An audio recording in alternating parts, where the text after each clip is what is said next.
Ja da, ja. Så.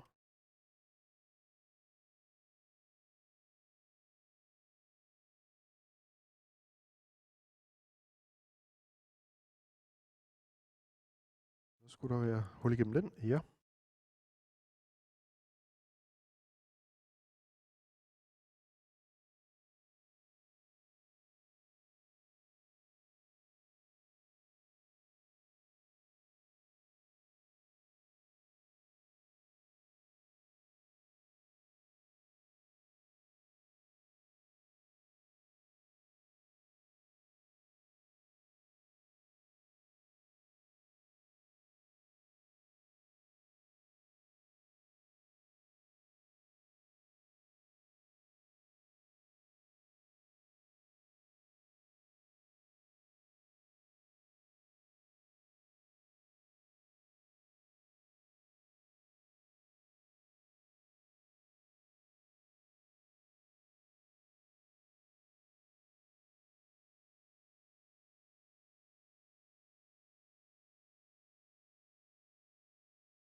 Ja.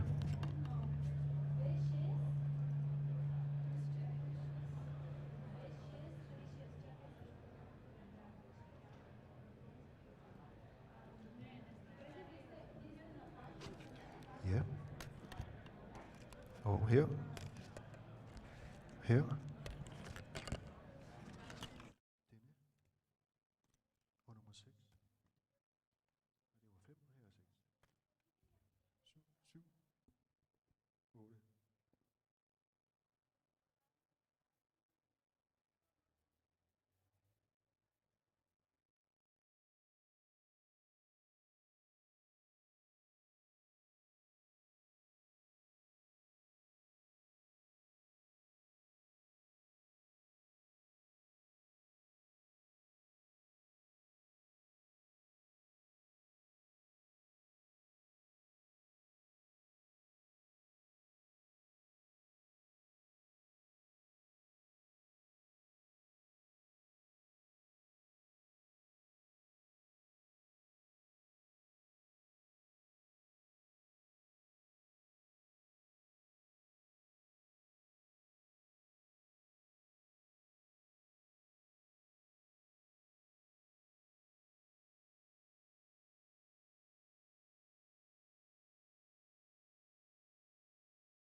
Du ser bare til.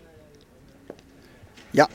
So welcome to beautiful Aarhus and sunny Aarhus, where we are hosting the Europe's Growth Challenge event. And now our main speaker, Simeon Djankov, is arriving.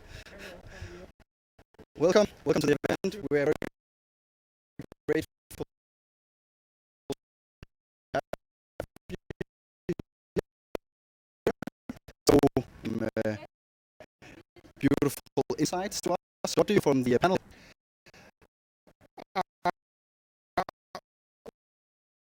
Well,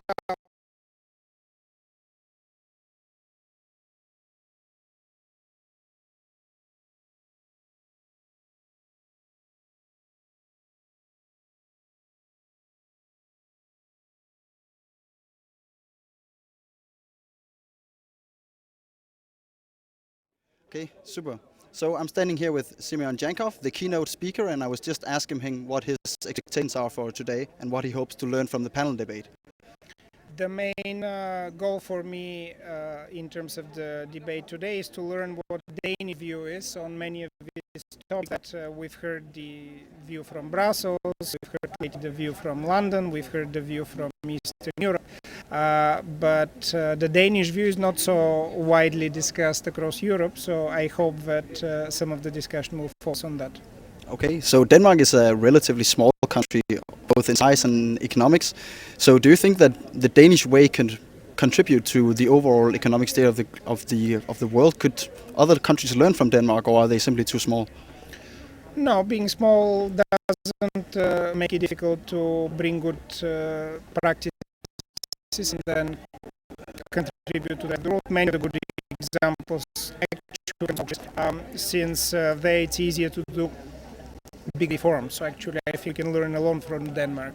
Okay, thank you very much. See you inside. Thank you. Sorry, I was about to sneeze the whole time. It's okay. Just go over here. Thank you. Okay. So once again, welcome to Aarhus. Welcome to beautiful sunny Aarhus. We're here at the Europe's Growth Challenge event, hosted by FACA and Aarhus Business School. So basically, this event is organized by volunteer students from the student association called FACA. FACA is a student association where we try to link our members with business partners to say and to show people that there is actually a world outside of these yellow buildings, outside of the university. Currently, we have 1,500 members all over the university with different study lines. We are collaborating with 18 top-tier partners to try and link, again, as I said, these members to the partners and to show them what they can actually do in the real world. And we're also hosting this together with Aarhus BSS, which is one of the 4 main faculties of Aarhus University, a Triple Crown accredited business school with more than 16,000 students. So to help us host this event today, we also have some partners and sponsors that we would like to thank. First of all, we have Tuborgfonden, we have Anna Hell, Rolf Benz, Mercedes-Benz, the Department of Economics, and also Tuborg Research Center. So now our next contestant or our next guy is arriving. So let's see if we can see who it is. It is Bo Sandemann Rasmussen. Maybe we should also hear a word from him. So Bo, do we have time for a short interview? So Bo, thank you for coming. What do you hope to learn from this panel debate, from this event? It'll be interesting to hear about Simon's view on how we can increase growth in Europe, because it's been a long time since we have significant growth in the euro area. So hoping to hear some good points on what should be done. Yeah, and Simon also said that he hoped to learn something about the Danish way, because it's a small country and we're not heard that much in the economic debate. So do you think that Denmark has anything to teach a guy like Simeon on how to do economics? I know he is very much concerned about a kind of fiscal consolidation, and that Denmark really has done a good job in the past 5 or 6 years. So I'm quite sure that what we've done here could be copied in other European countries, and that could help also establish growth in Europe. Thank you very much, Bo. Thank you. So that was Bo Sandemann Rasmussen. I don't know if we have any more participants arriving, but let's wait and see if there are someone. So, just random students, I think.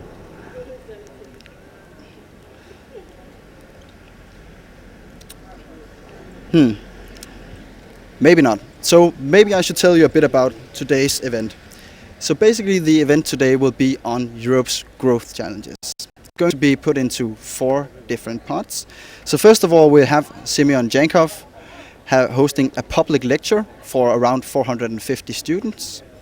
Then we'll have a short break, and afterwards we're going to have a panel debate where Simeon Djankov is going to debate Europe's growth challenges with other panel debatees who are Bo Sandemann Rasmussen, as we just met, also Philip Schröder, professor in economics, and Clemens Jartar, senior partner of McKinsey & Company. And to host the debate, we have Bjarke Møller, who is director of the think tank Europe. And now I can see we have more participants arriving. And it is Philip Schröder. Philip, do we have time for a short interview? So, Philip, welcome. What do you expect to learn from this event? Well, I think that what Simeon has brought for us is a new diagnosis of what is wrong in Europe. And I'm very much looking forward to hear his remedy, because it's one thing to prove that the European model is sort of failing. It's a very different story to find out what to do about it. And I'm curious to challenge him on some of the ideas he has for what we should do going forward and securing that Europe still is on a growth path. Do you think he can learn something from Denmark, a relatively small country? Well, I've looked into some of Simon's research material, and what he does actually, he takes a lot of the European models from Scandinavia, also from the Baltic countries, and sort of asks which elements appear to work well, and could we sort of scale them for Europe. And in that respect, I think Simeon has learned a bit from the Scandinavian model. But again, I think some of us in the panel will challenge him on if he understood everything right, or if it can actually be scaled in the European context. Because having seen a couple of European countries and lived in a couple of European countries, it's for me not obvious that you can use what worked in Estonia and just imply that it also works in Germany. Okay, thank you so much, Philip. You're welcome. So now we only need the last panel debater to arrive, Clemens Jartar. So while we're waiting for him, I'm just briefly going to tell you about who the guys that we are meeting actually are. So leading the panel debate, we have Bjarke Møller. And Bjarke, as I told you, is the executive director of the think tank Europe, and he's also a leading Danish journalist. Furthermore, he is an active participant in public debates concerning European issues. He's also a former editor-in-chief of the newspaper Mandag Morgen, and he holds an executive leadership degree from Columbia University and the Graduate School of Journalism. Furthermore on the panel, we also have Simeon, as we also have met, who is a professor at LSE and also at Harvard University. He is the former Vice Prime Minister and the Ministry of Finance in Bulgaria, and he's also been the former Chief Economist and Vice President of the World Bank. He holds a PhD in economics from the University of Michigan. We hope that he can provide the holistic perspective on this discussion, and that he can, from his American and from his point of view in America, Bulgaria and also in London, can provide some overview of the challenges that Europe are facing within growth. Furthermore, as we just saw, we have Philip Schröder, who is a professor at Aarhus BSS at Aarhus University. He is also a board member of the Danish Competition and Consumer Committee. He's former board member of the Danish Productivity Committee. So Philip has worked a lot with productivity and how to create more productivity in the Danish economy. Furthermore, he holds a PhD in economics from Aarhus BSS. We also have Clemens Jartar, who we are actually waiting for at the moment. He is a senior partner and director at McKinsey & Company. He is a member of McKinsey & Company's European Leadership of Business and Technology Practice, and he is a global advisor to clients in the area of digital strategy and disruptive technologies. Clemens is going to take over the spot that was actually for Bjarne Corydon, but he had to cancel showing up at this event, so Clemens will take his place. And finally, we have a guy we also met, Bo Sandemann Rasmussen. Bo is also a professor at Aarhus BSS, Aarhus University. He is a former board member of the Danish Competition and Consumer Authority, and he is a former board member of the Danish Tax Commission. He also holds a PhD in economics from Aarhus University. And now we have the final panel debatee arriving, I think. Or at least I see a car.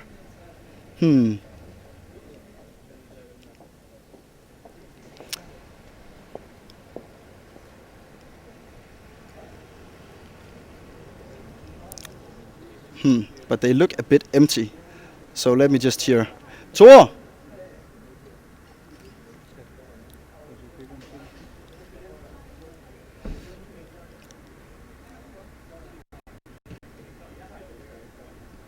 Hansen, do we have anyone left? Okay.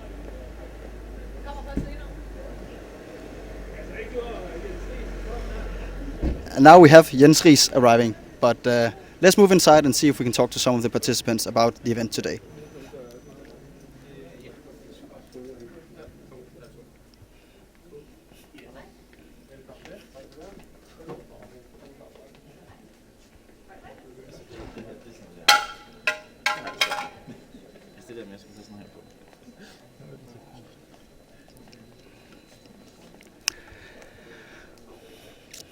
Well, let's see. It looks like all the participants have already sat down at their chairs, so maybe we should just switch to the other camera and let the show begin.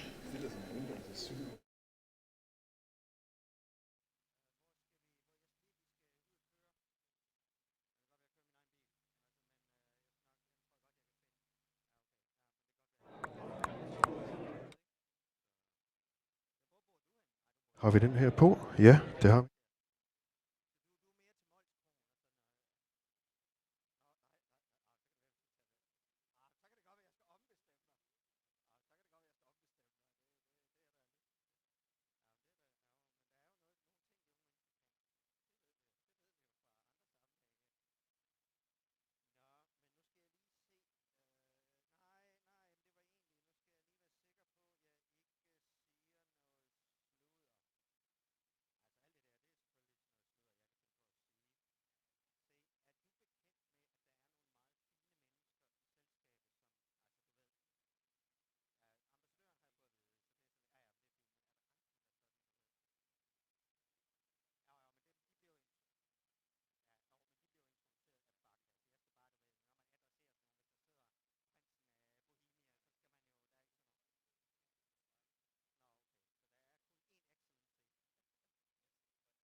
To.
So now that the chief advisor to Her Majesty's government is here, I think we can safely assume that everybody's here.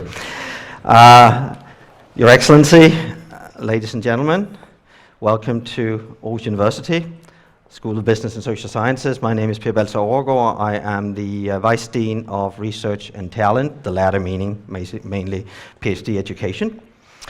It's a great pleasure to be here, and also sort of looking to the back rows and noticing that they are also filled. So we have a grand theme, therefore a grand occasion, and this is, and I should notice, this is organized by the student organization FACA here predominantly, maybe with a bit of help from the department in terms of financial support, I take it. It is indeed a great pleasure to welcome you all on behalf of the Vice Chancellor of Aarhus University and the Dean of the School of Social Sciences. Today we're going to talk about Europe's growth challenges. In a bit, FACA will introduce the speakers of this afternoon. Of course, well, Europe's growth challenge is indeed a major one, and I guess probably the largest challenge, bar none, to people out of economics and business, etc. Others might say that there are other challenges as grand, but let's just assume that this is the grandest challenge we have in front of us. So I'm hoping to sort of have someone answer questions like, is Europe really doomed for a slow decline, similar to that of the West Roman Empire some 1800 years ago? Or might there be a way out or forward? And what may that way, if there is indeed one, involve? So I'm certainly hoping to hear presenters and the panel touch upon things like presumably migration, aging. Is that a problem, or is it something we can use meaningfully? Can we be proactive in terms of migration rather than sort of defensive and wall building? Now, technological developments, I've heard, well, I am an econ person, but I don't follow sort of the most recent news. But one of the things I noticed was that Denmark in particular seems to have been performing really poorly since sort of the financial crisis, or the economic crisis, if you want. So is there something here for us to learn from listening to speakers from other places who have chosen to share their ideas on growth in Europe? So that's one thing. I presumably also one would expect to hear something about digitalization, the import of IT into sort of all the grains of the economy. What might that entail? Is this going to be jobless growth and therefore maybe more inequality, or is it going to be job-led growth or things like that? So I'm truly looking forward to hearing, well, I'm sure I'm not going to hear the answers, but ideas on how to think about these things in order to arrive at answers sometime eventually, and hopefully in not too distant future. So with those few words, since we have an exciting set of speakers and panelists in front of us, I'll leave the floor to Boris Georgiev, who is, by the way, a Bulgarian native, and I think have been instrumental in making sure that we can actually present our main speaker of this afternoon, which Boris will do in a bit, alongside the panel. And Boris is here also representing FACA, who are the organizers. So take it away, Boris.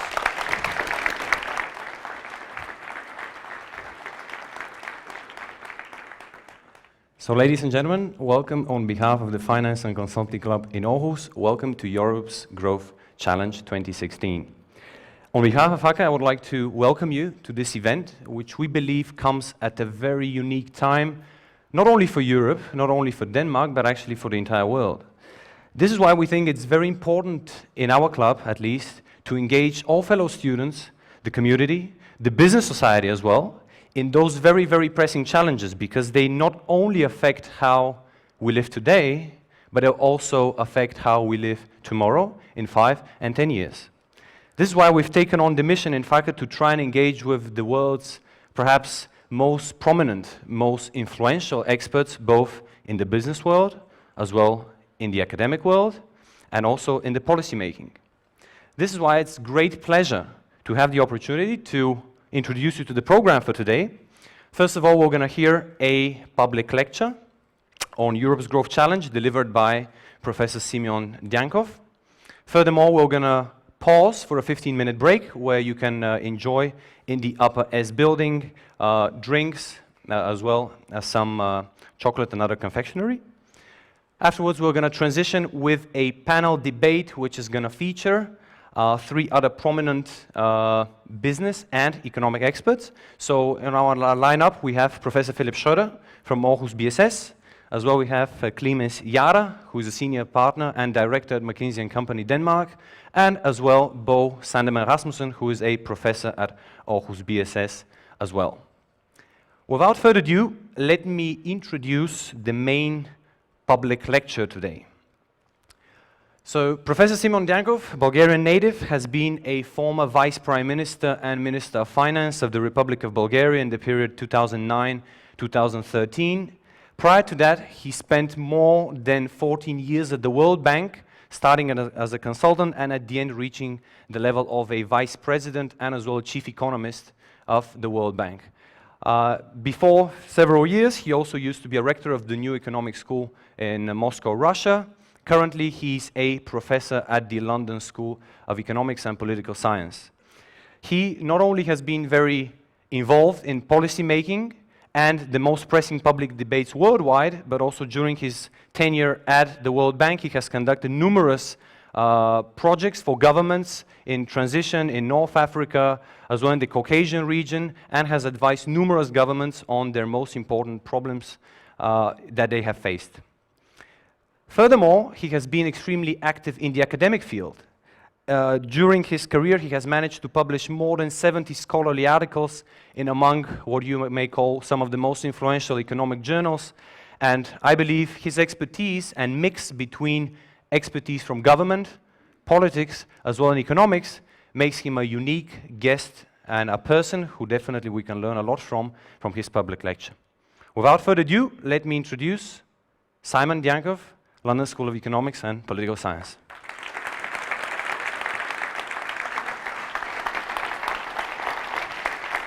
Thank you very much.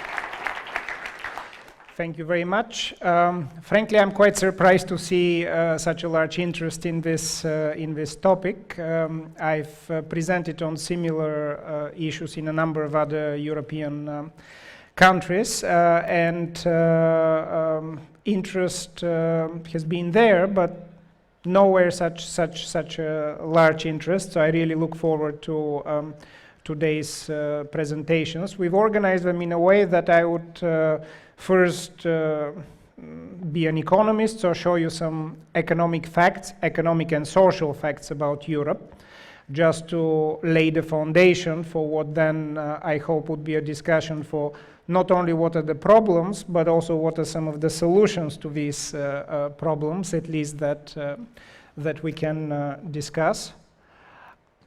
And I would start first with this very basic figure. I should mention that you don't have to be an economist. Hopefully you don't have to be an economist to follow the discussion and participate in the discussion today, as long as you understand this particular figure, which is essentially looking at the last roughly 65 years of Europe's economic development, very soon after World War II.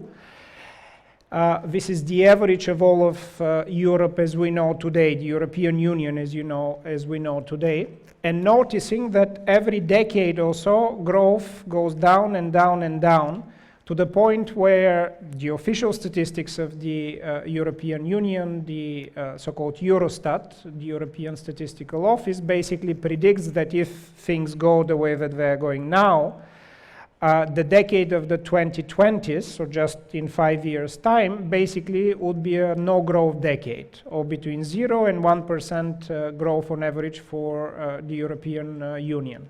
In other words, stagnation. So by the time that many of you join the job market or start looking for careers in business or in government or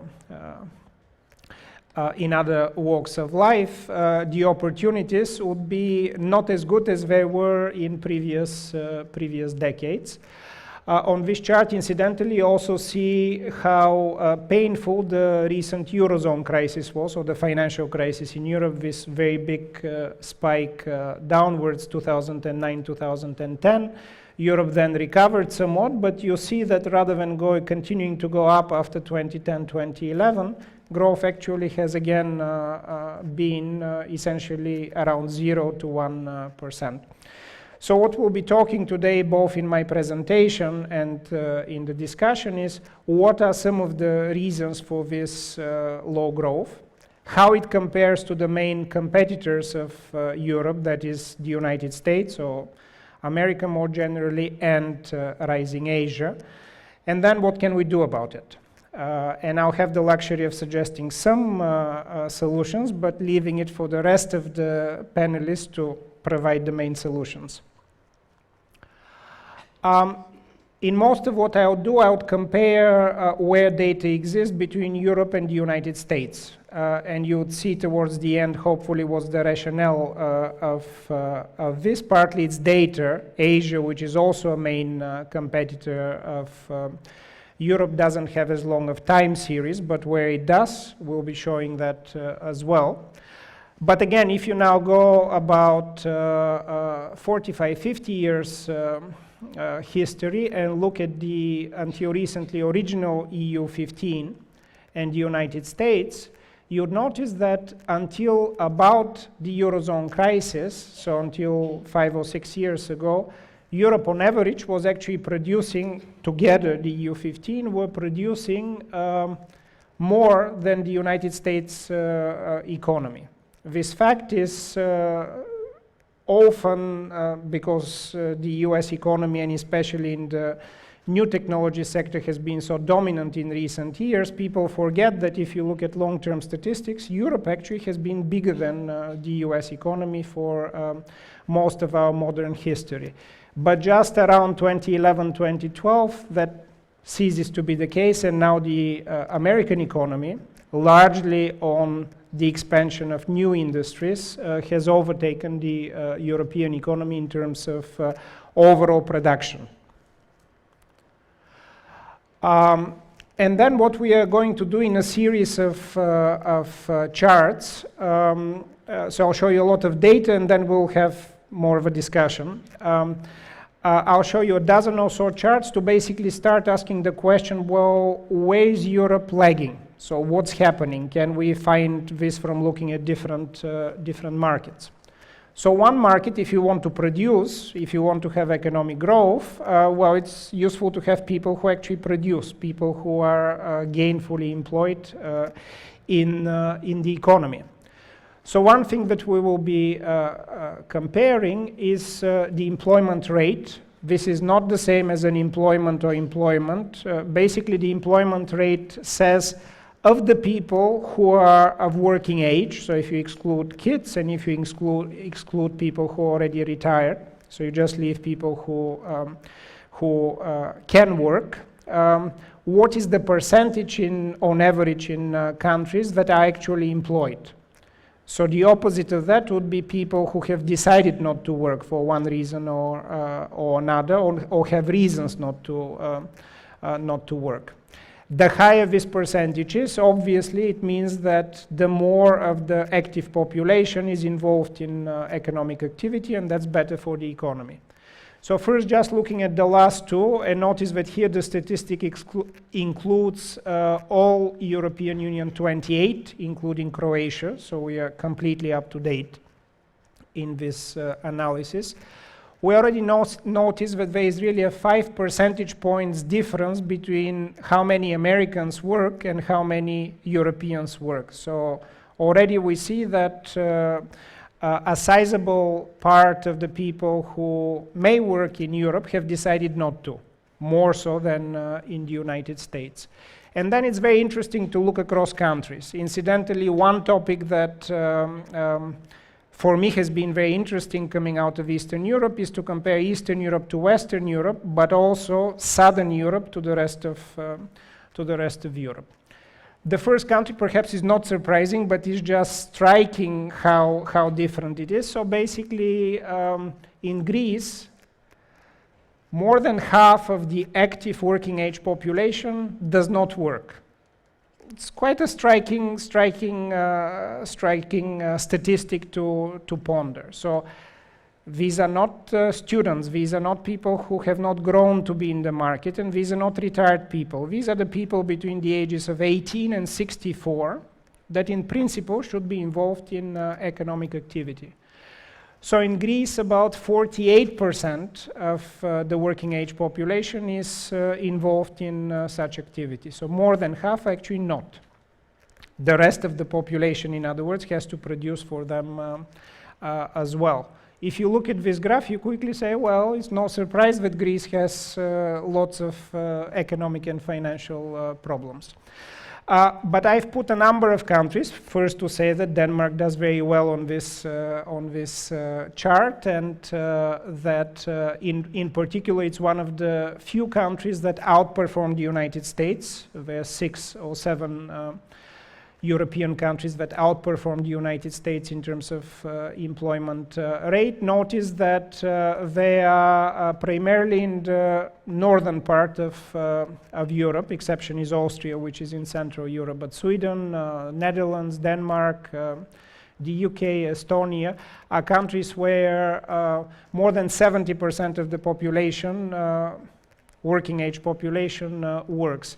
And basically, the more you go from north to south of Europe, to southern Europe, population decides that maybe working is not such a good idea. There are other things that are more exciting to do than work. We'll find later on what this results in. Then we look at another statistic, which is of the people who work, how much do they actually work? So how many hours do they actually work?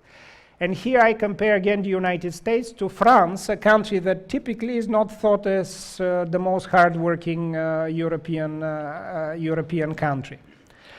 But I purposefully picked France just to point out that if you go back 50 or so years, the average French worker was actually working about 15% longer than the average American worker. This is annual data, how many hours a year you work. So France is in the red, about 2,200 hours on average a year. The average French worker, about 1,950 hours in the US. But you go over time, and somewhere in the early 80s that changes, and it changes then dramatically and continues to change over time, where basically Europeans work less and less. Americans basically have kept up pace, so they've reduced a bit the working load, but not too much. So it's a very stable line. Now, if you look at some of the Asian countries on this line, for example, Korea, you would see much higher average working hours and basically a straight line. So they work, and they work consistently year after year. So there is no let's say, trade-off between working hours and having fun. But in Europe, we like to have fun, and we have more and more fun over time. So few people work, and these who work don't work as much. We learn from these two pictures. Now we go to a different topic and say, well, so we don't work as much. Those who work also take more time, but maybe we're much smarter. And as a result, we don't have to work as hard because we're better educated. So this panel basically looks first at high school education, secondary education, and then I'll go to university education that may be more interesting for you. This also is quite a striking chart, to me at least, one of the most striking charts in this analysis. So the question is very simple, not how good a student you are, but how many students who start high school graduate. And I should say that there are wide differences within the United States across states. So the further south you go, fewer students graduate. But on average in the United States, nearly 90%, 9 out of 10 students graduate, 88.3%. In Europe, it's 10 percentage points lower, so 78% of students in high school graduate. But again, notice who are the outliers, so to speak, the countries in red. So these are essentially, actually not essentially, but completely Southern European countries, without exception. And because these numbers may be hard to believe, at least to some of us, I hope they're hard to believe, Let's just read one or two countries. So what this number means that in Portugal, let's say, that of the class that enters high school at age 10, 11, 12, only 40% graduate. So the rest of the high schoolers basically leave school before actually they have a high school diploma and start either working or not working, as we've seen before. So in other words, attrition is huge. And again, notice the pattern of southern European countries being particularly pronounced in having very little comparative education and completion rate. The more you go towards Eastern Europe and Northern Europe, you see higher and higher completion rates. You see here some of the East European countries that do quite well, basically because high school education was mandatory under socialism, so you had to graduate. So if you go 10, 15 years back in time, it would be 100% for countries like Lithuania, the Czech Republic, Poland, and so on, even Bulgaria. It's starting to fall down, but critically, you see Southern Europe, where if you continue to follow this logic, not many people work. Those who work don't work much, but those who work not as much, actually not that well educated. Many of the people who drop out joined the labor force early. And then we go to universities. I was just in discussion with some of your faculty, and we discussed some of the university reforms that have gone on over the last decade or so here in Denmark, in trying to agglomerate universities and bring higher quality as a result. Incidentally, the Bulgarians in the audience may know that I tried when I was Deputy Prime Minister to do the same reform in Bulgaria and miserably failed. Did not work at all.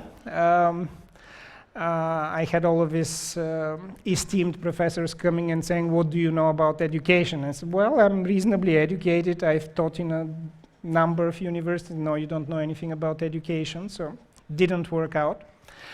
But let's compare these two, I think by now 4 different international indicators, rankings on university quality. You can argue that some of them are biased. So for example, the Financial Times ranking, even though it claims it's unbiased, has many British universities, and given that the Financial Times is British, you know, it looks a bit suspicious.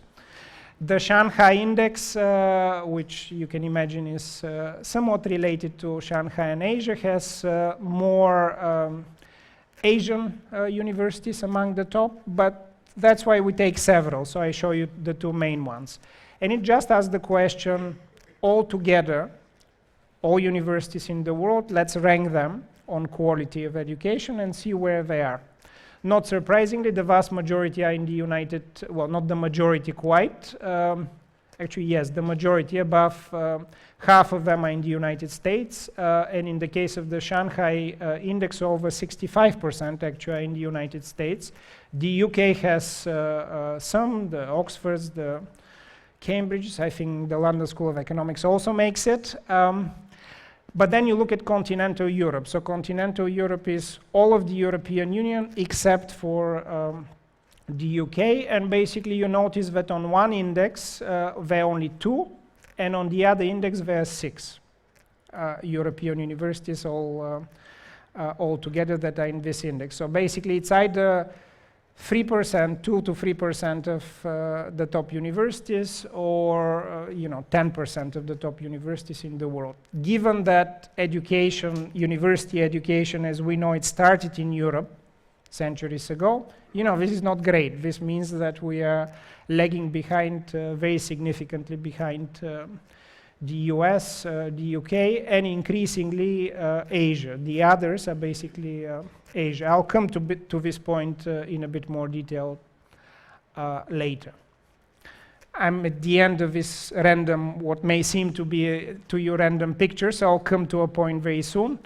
But let me show you two more graphs. So one other topic that is very discussed, not just in Europe, but across the world, on how do you grow, basically by bringing more educated people, more creativity, more innovation, is asking this question of if you take the 100 largest European companies, say US companies, basically, rather than saying they're in these sectors and they are subjectively this creative or that creative, let's basically assume that the newer the company is, the more innovative it is. It's not always the case, but let's assume, to a first approximation, that companies that were established more recently, perhaps because they have better technologies or because they're in new sectors, are have more innovation. And then you just look among the 100 companies in Europe and the US, how many are established before 1950 and how many are established more recently. Basically, the answer from this graph is that Europe has long-standing companies that haven't really changed much in terms of the mixture of top companies in Europe, while in the United States, nearly half of the companies are relatively new. So this would be the Microsofts and Googles and Facebooks and so on, but not just high-tech companies. There are many other sectors, for example, energy, where in the United States there are a number of new companies that have been created just in the last decade or so. So what this shows, in other words, or maybe it doesn't show it, but it's a manifestation of the ability to innovate and to grow very fast, given that you start from scratch, that you're essentially a startup. That, as we'll talk in a minute, depends on a number of things. For example, do you get access to capital? So we'll talk about capital very soon. How large is your market? Do you have a market of 350 million Americans, as the US market is? Do you have a market of less than 10 million, like Bulgaria or Denmark? Or do you have the 500 million European market that we think we have, but actually in most sectors we don't? So I'll discuss this in a moment.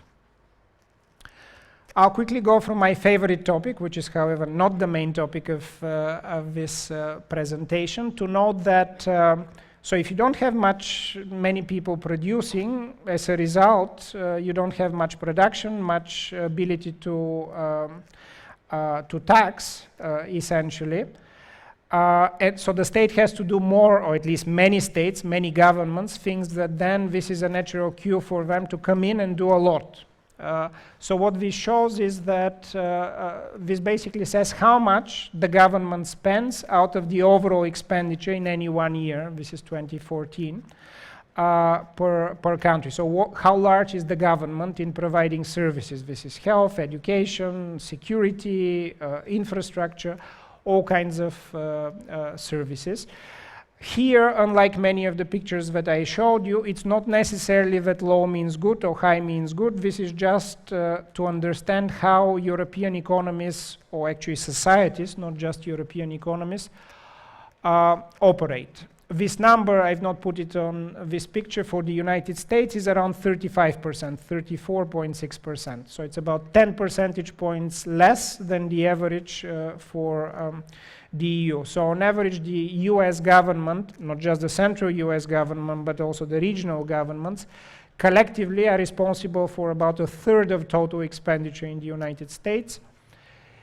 In the European Union, you can see that there are several countries, including Denmark, that basically more than half of overall expenditures are basically done I guess on behalf of the citizens by the government. And later on, and I'm certain in the discussion we'll get to this point, is this a good thing if the government is more than half basically of all expenditure? Is it not such a good thing? I'll just in passing mention that Eastern Europe on this chart is where public expenditure is lower, partly because coming out of communist years, basically there was a natural tendency to have more, so to speak, right-wing policies to reduce the role of the government. So you see countries like Romania, Latvia, my own country, Bulgaria, that are below 40% public expenditure to GDP. I should also note in passing that if you go even 25 years back in Europe's history, you would see that everybody is actually spending a lot less. So public expenditure was significantly low 25, 30 years ago, and then gradually crept up. Year after year, it crept up. Why is this important? Because this is linked in many countries, probably also in Denmark, but it's certainly part of the current Brexit debate in the UK, that one of the reasons why we don't want to be part of Europe is, or the European Union, is because Brussels imposes a lot of regulations on us that cost a lot of money, and therefore we end up spending a lot of money, public money, to basically deal with regulations from Europe. This is actually not quite true. In fact, it's very little true. While it's true that Brussels imposes many silly regulations, historically, if you see when European governments started spending more and more, in essence, it precedes the enlargement of the European Union and various silly regulations that were imposed. So Europe just decided basically to spend more and rely more on governments.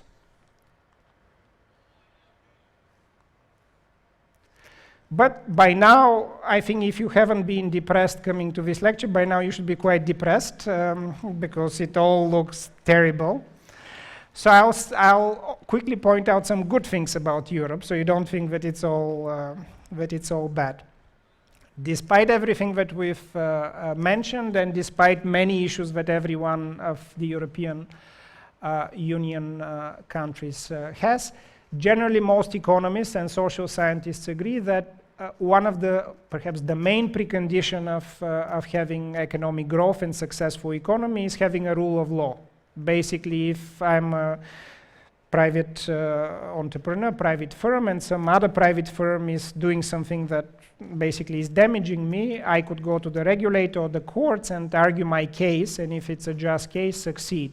Or if I have an argument vis-a-vis the government, and the government is doing something bad, which most governments tend to do, then I can go again to the courts or to the independent regulator and argue that this wrong should be righted. So the rule of law, it comes in various guises. Mostly people think of the judicial system, but it's not just the judicial system, it's also the regulatory system, is the number one precondition for successful economic growth. So if we look on that, actually most of the EU, except for my own country and Greece, look quite good.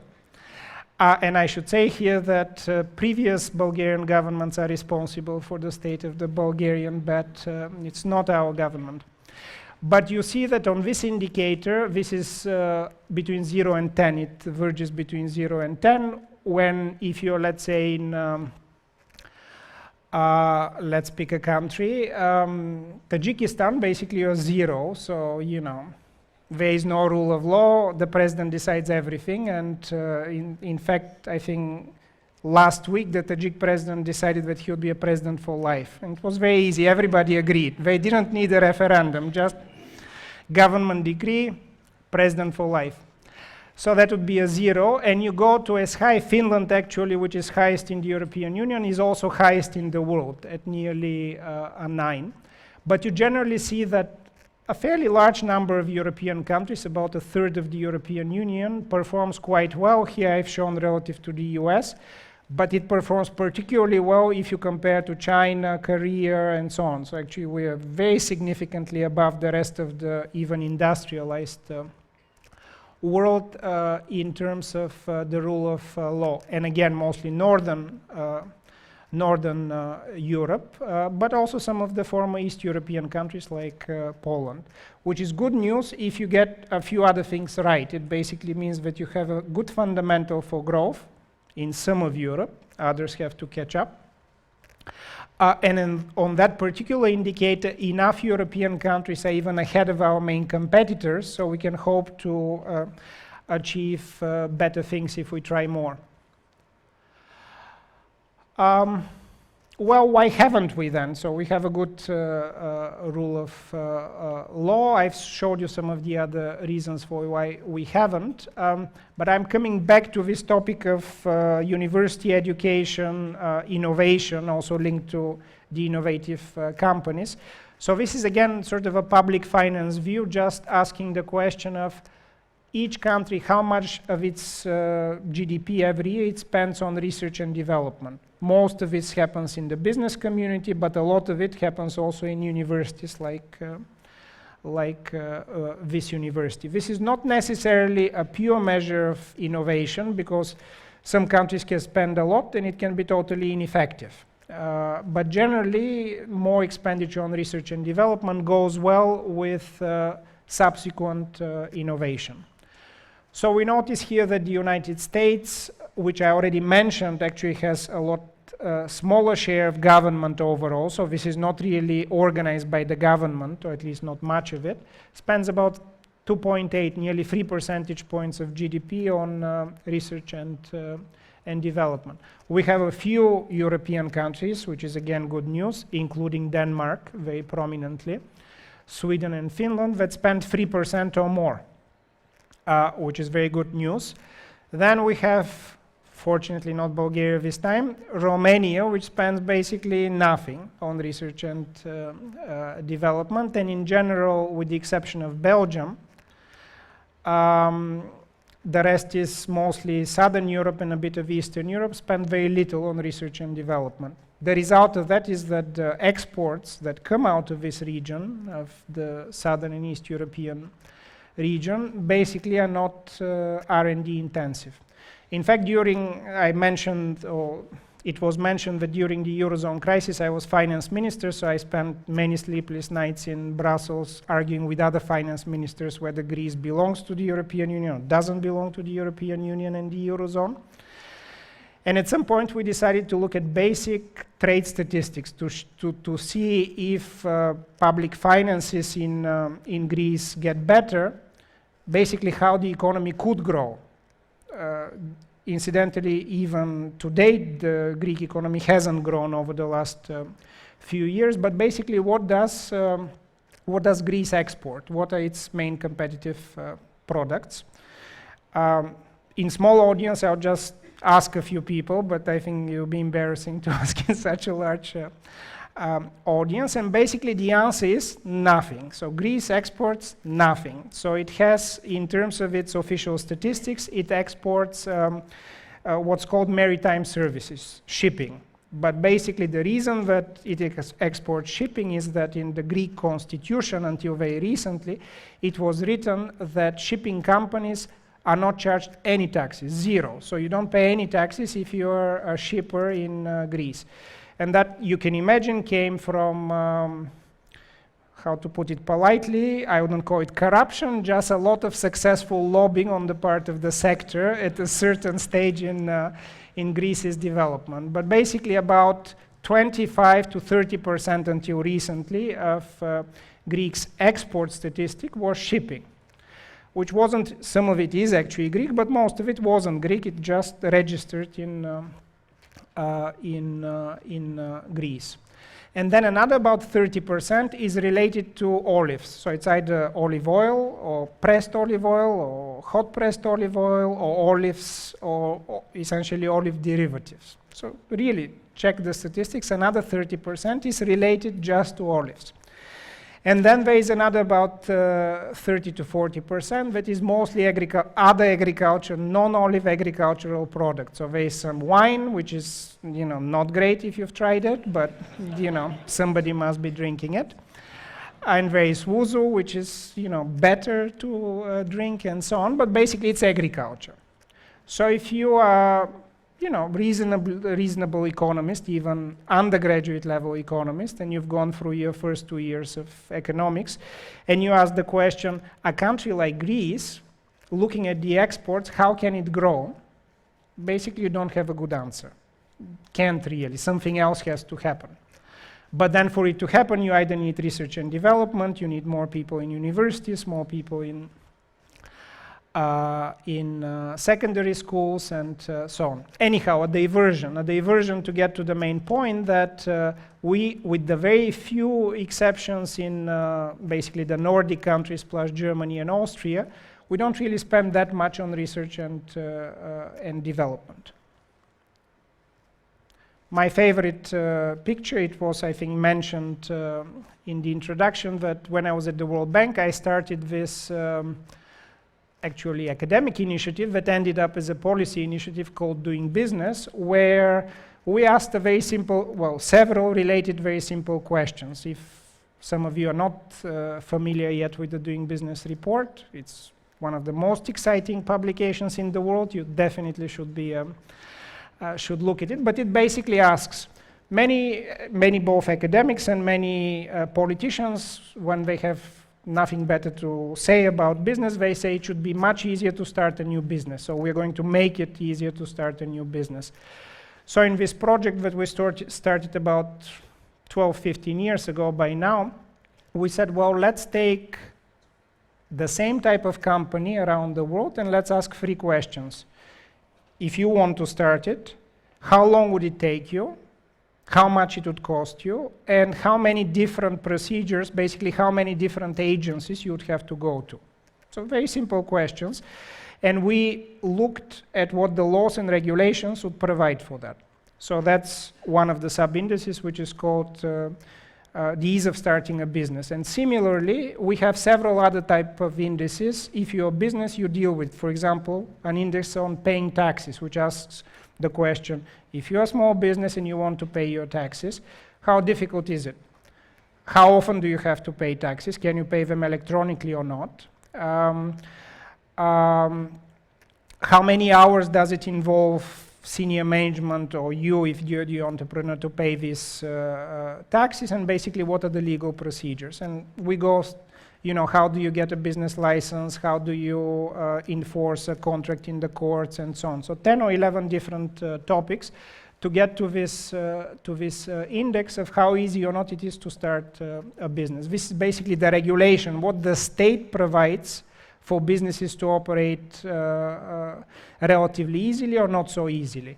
And it covers essentially every country in the world. The index has by now 189 countries around the world, and every year we rank them 1 to 189. And then we ask the question, who is best, who is worst, but also who is improving. So if you look from year to year, you see who is moving up, who is moving down. So looking across the European Union, we notice that the hosts, Denmark in particular, is actually best in Europe on ease of doing business. Now, if you're in your country, and if I'm presenting this to businesses, and I've presented this literally hundreds of times to businesses, nobody would agree that their country is better in anything. So they'll say, no, our government is extremely inefficient, is very slow, taxes are very high, which is probably true. And generally, it's difficult to run a business. But this is comparing across different countries in the world on a number of indicators, and it basically says, all things considered, actually, Denmark is number 3 in the world. The numbers signify out of 189 where you stand. Number 1 is Singapore, and number 2 is, I think, New Zealand for this for 2015. So Asia performs quite well on these indicators. But beyond that, you actually see, which is, I think, good news, that a number of the European countries, not only Denmark, do quite well. Incidentally, this is a chart that is very favored in Brussels when we discussed issues of Brexit or Greece leaving, or anybody else wanted to leave or do something crazy with the European Union, because it shows why countries like Denmark and like the United Kingdom should stay in the European Union, in my mind, which is to improve the doing business rating of all the other countries in the European Union, but also more seriously to improve overall the way that business operates in the European Union. Why? Because often when we do analysis of the European Union and how it can grow better and prosper, we do these comparisons that I started with. Well, the United States is better in this, better in that, Asia is better in this, better in that. And then you come to this point, well, they're different, but there is a reason for that. So somehow they're different than us. institutionally, culturally, infrastructure-wise, very different. So it may be difficult for us to do the same that what the US does. But it's very difficult for somebody to argue when you put a picture like this and says, Denmark, you know, nice country, but not too different from some of the other countries in Eastern Europe. Why is it significantly better in ease of doing business than, let's say, the Netherlands? You know, similar Northern European countries, people like bicycling, so its culture must be quite similar. But yet there are significant differences between, or Luxembourg even. Actually, in Luxembourg people don't like to bike much, but there are the similarities.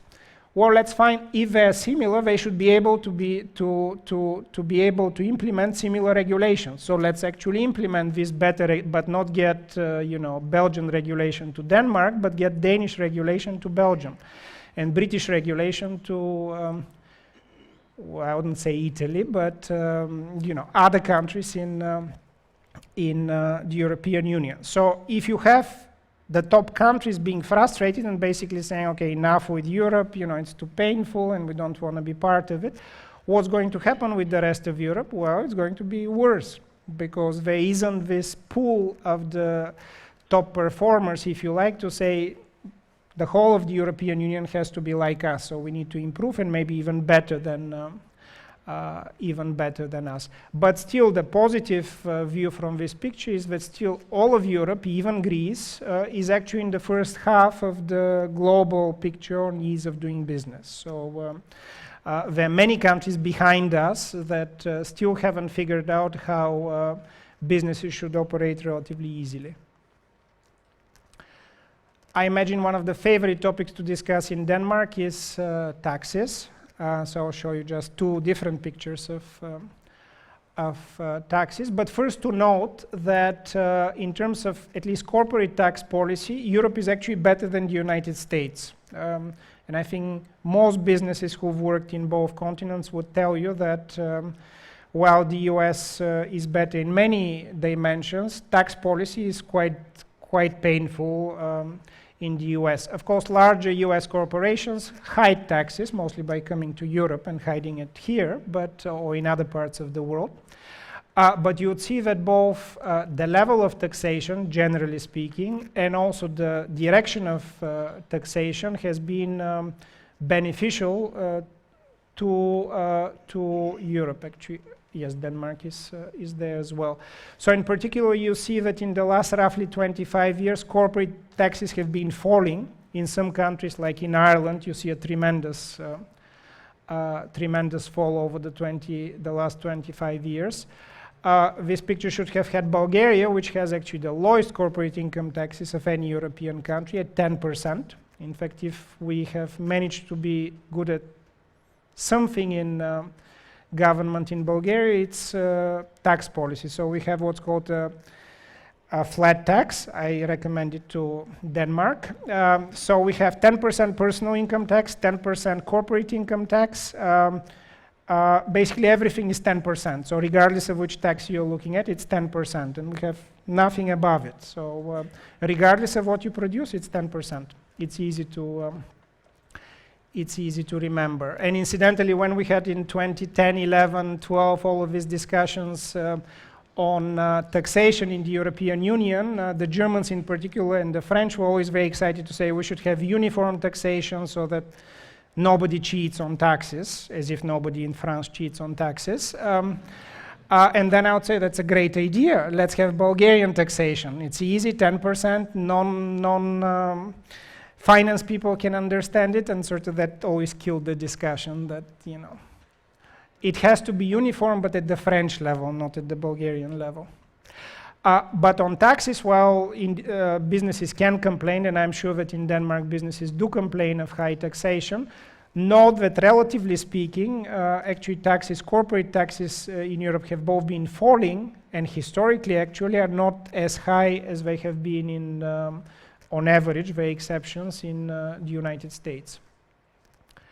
This would be even more surprising to you, and it goes towards the end of my presentation of say, well, what Europe has is that corporate income taxes are, I wouldn't say low, but at least falling personal income taxes are very high, as they are in Denmark, but not in Bulgaria and not in many of the East European countries. But on top of the personal income taxes, this is basically what individual pays when they get their income, labor taxes, which is essentially what you pay for social security and also for pension contributions if your pension system is mostly publicly funded, are also very high.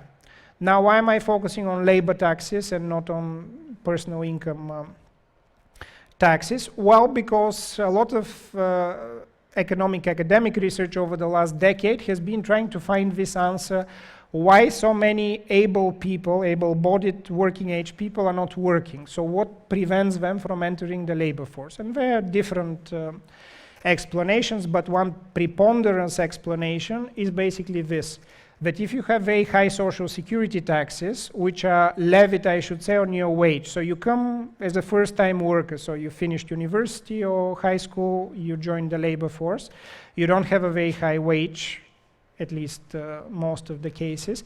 On top of that wage, you immediately levied this additional labor tax, essentially so that in the future you can be covered for healthcare, for pension, and so on. So in a way, it creates this disincentive for employers, for businesses, to hire people who are less experienced, because regardless of how experienced or not experienced you are, you still have this essentially add-on on your wages, on your wage bill to pay. So there's a lot of fairly convincing academic research to say that the higher the labor tax, the less the new generation, the just educated generation of young workers, employees, join the labor force. They basically say, well, you know, if I join, I'll have to pay a lot of social security taxes, plus it's difficult for me to be employed because employers don't want me. They want somebody who is already experienced 5-10 years and has essentially the capacity to understand better the work process. I put this graph here mostly as good news to Denmark within the general bad news on tax policy, to say that a few years back, Denmark actually significantly reduced social security taxation, essentially following this very logical economic argument that unfortunately few politicians follow in any country in the world, which is to say, if you reduce social security taxes directly levied on wages, chances are your labor participation, your employment rate will go up. And actually, if you look in Denmark, and not just in Denmark, some other countries have done this as well, before and after the reduction in labor taxes, you would see that the employment rate actually goes up very convincingly, very soon after this is done. But this picture is more for countries like France and Belgium and Germany, even in this case, and Greece, of saying, you know, one thing that you need to do is somehow reconfigure your tax policy. Don't have this type of direct taxation on labor and shift it somewhere else. Where else? I think we'll discuss in a bit.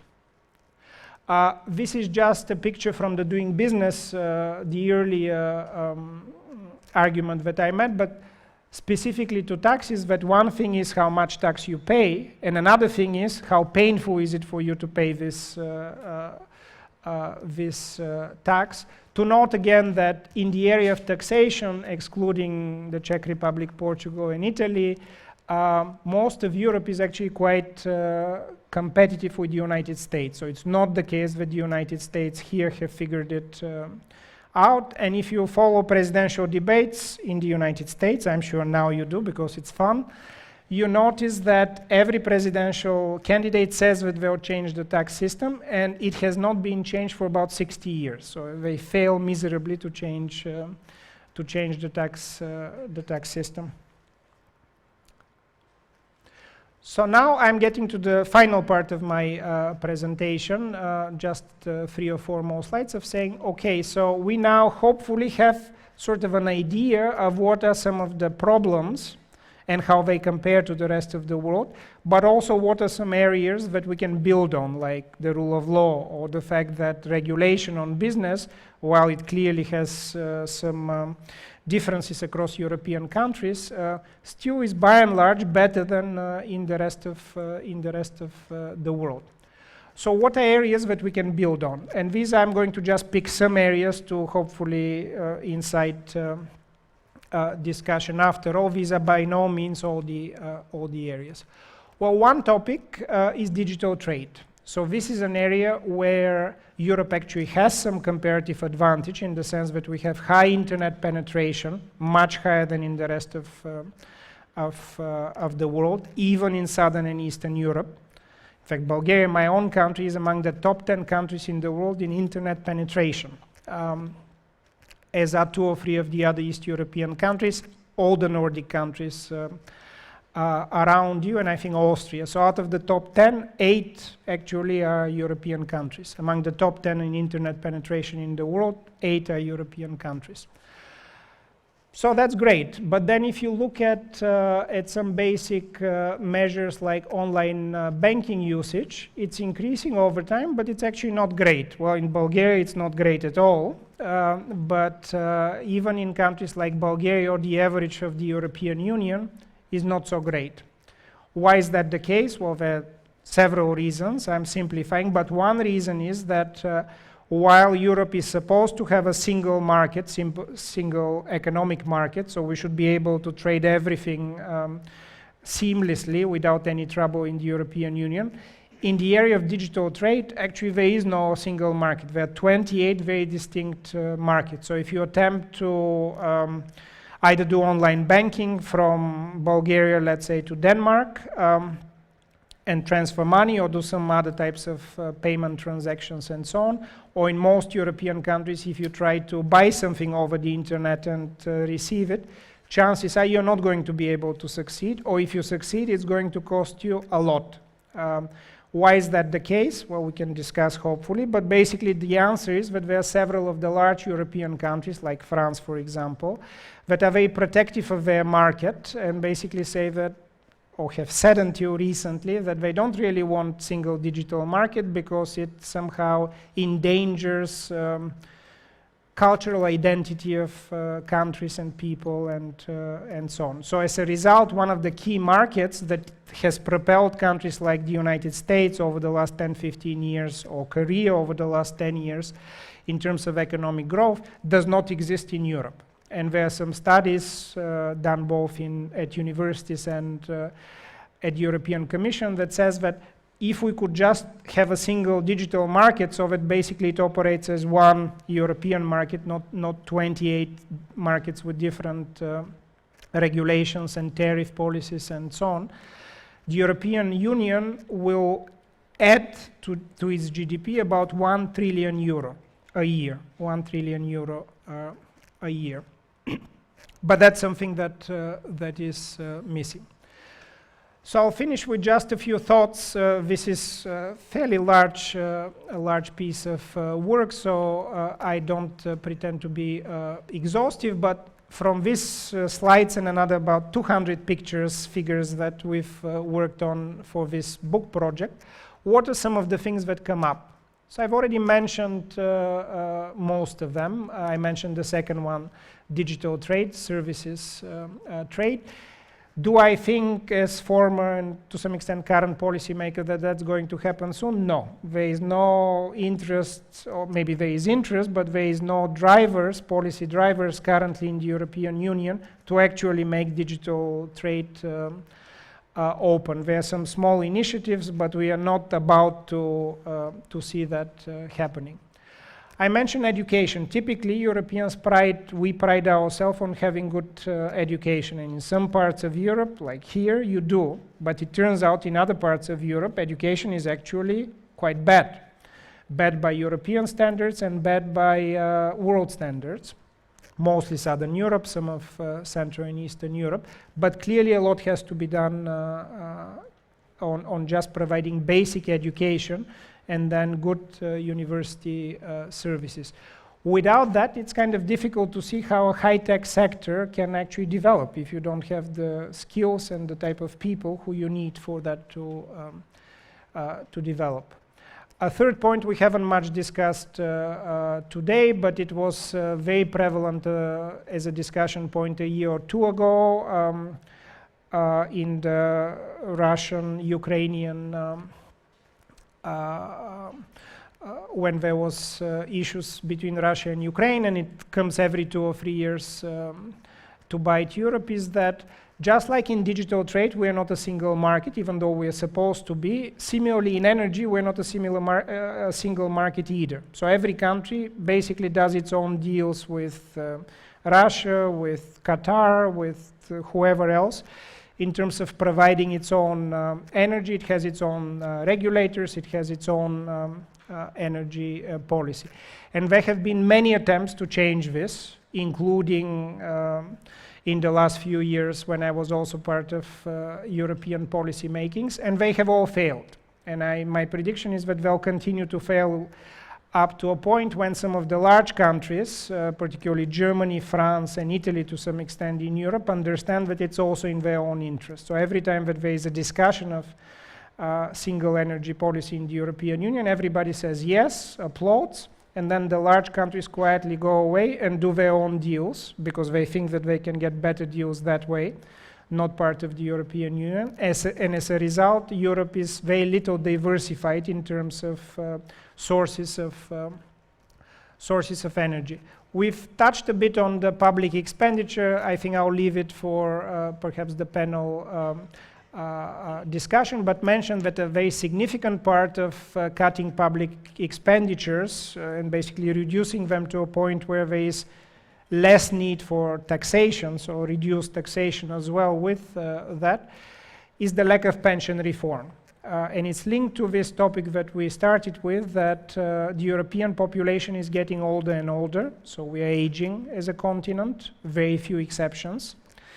Unlike both the US, where actually the population is getting younger, and Asia, where the population is still getting younger for another 10 to 20 years.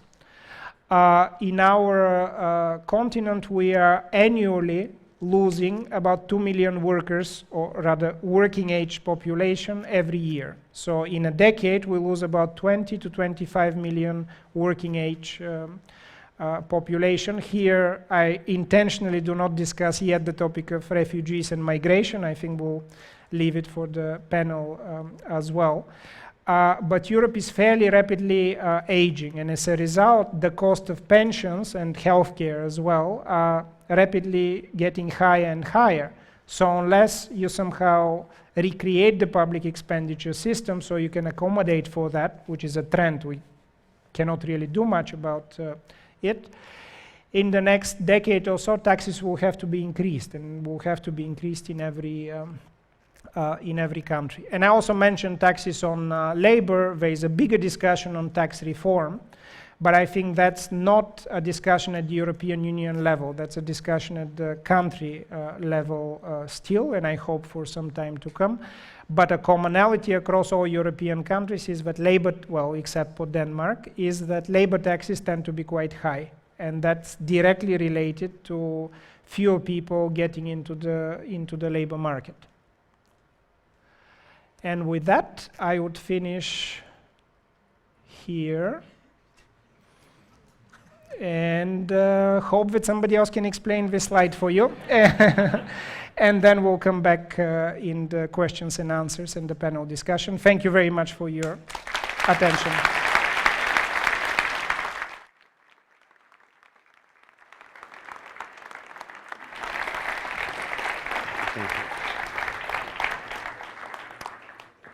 Thank you very much for the insightful thoughts, the interesting graphs, and the thought-provoking facts that you offered us.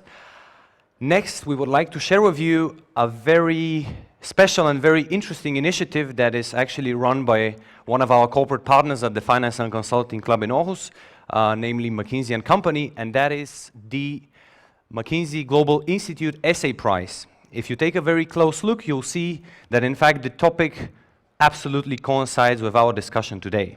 Hence, we would like to encourage all of the active students, and not only, to take active part and collect all our intelligence to try and solve some of the most pressing challenges in front of Europe. The deadline is still quite far away, 31st of July, and the prize pool is rather impressive. So I think there is a very, very strong call for people, students, not only in Europe, but the entire world, to share their ideas. How can we make Europe a better place, both to live and work?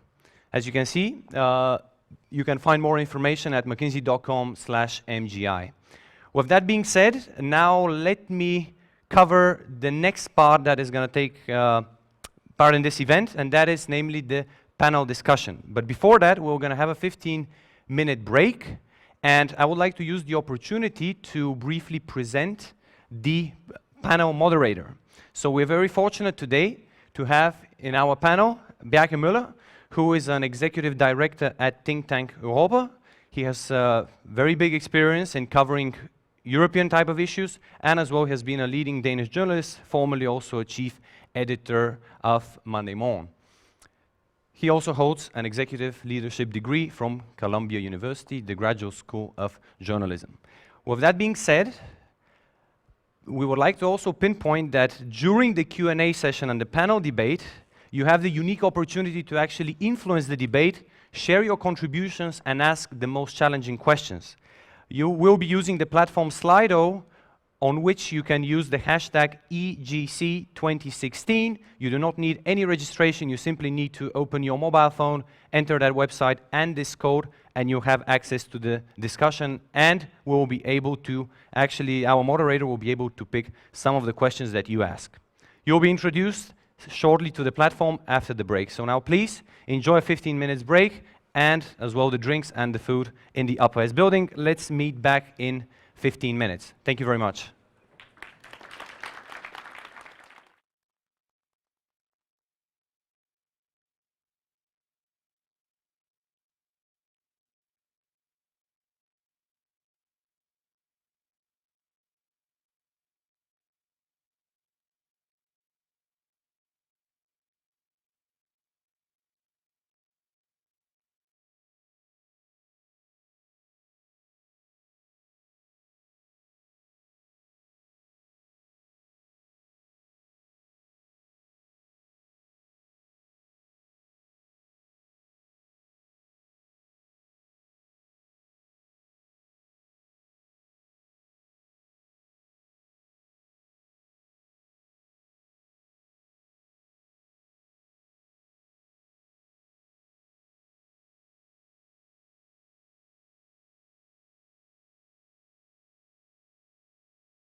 Skal jeg stå eller se hvad? Bare sig det er fint, tror jeg.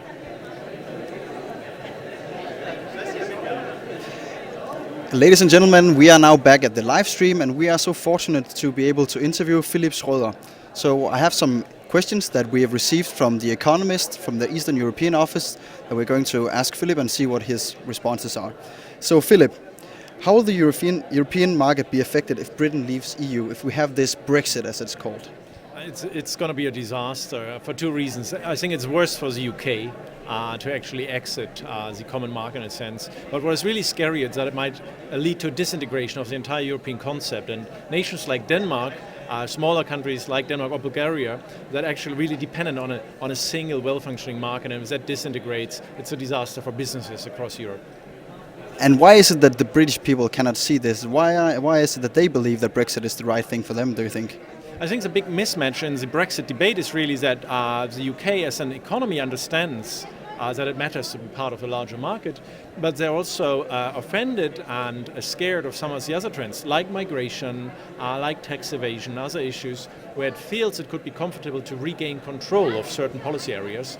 But having said that, what you sort of overlook in the British debate is, in the UK debate is, that there's a high price to pay.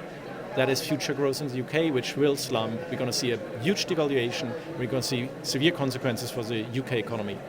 So how do you believe the EU and the UK now should resolve this? How should we solve this issue? Well, first of all, it remains a horror movie until the vote is cast. In the case of basically a stay vote, this will still be damage to Europe because it sort of has emphasized the idea that you could exit. In the case of a no vote, we're going to see that major devaluation in the UK. We're going to see shock waves of economic turmoil across Europe. And worst case, in a country like Denmark, we might start a debate, should we also opt for an exit? Because it's so easy to build anti-European arguments nowadays, and it's so tough to argue correct the economics and business case for integrated Europe. Yeah. So one of the reasons why they want to leave EU is because they believe that they can also have this free trade agreement with the United States. And currently EU and United States are also trying to find a free trade agreement, the TTIP. So how do you think that this is going to fix into the problem? Honestly, I think that's a bit of a wishful thinking because if you think about it, the biggest challenge that you have in terms of integrating the UK economy is not free trade in goods. It's free trade in services, and it's unthinkable that the UK should be able to negotiate a proper service free trade, let's say with Europe, let alone with the US. And the structure of the UK economy is very service heavy. Just think of the financial district in the city of London. So basically, why would anyone in Frankfurt accommodate special regulatory requirements from the UK? Obviously, if you would be a Frankfurt-based financial institution, you would do everything possible to avoid having the UK competition on that market. So to remain or gain access on services, just like financial services, it's impossible. In Europe, it's going to be even more difficult vis-à-vis the US. Another critique of the European Union from the Britons are that they simply put too much regulation on the standards of products, for instance, whereas in the US they have much lower standards.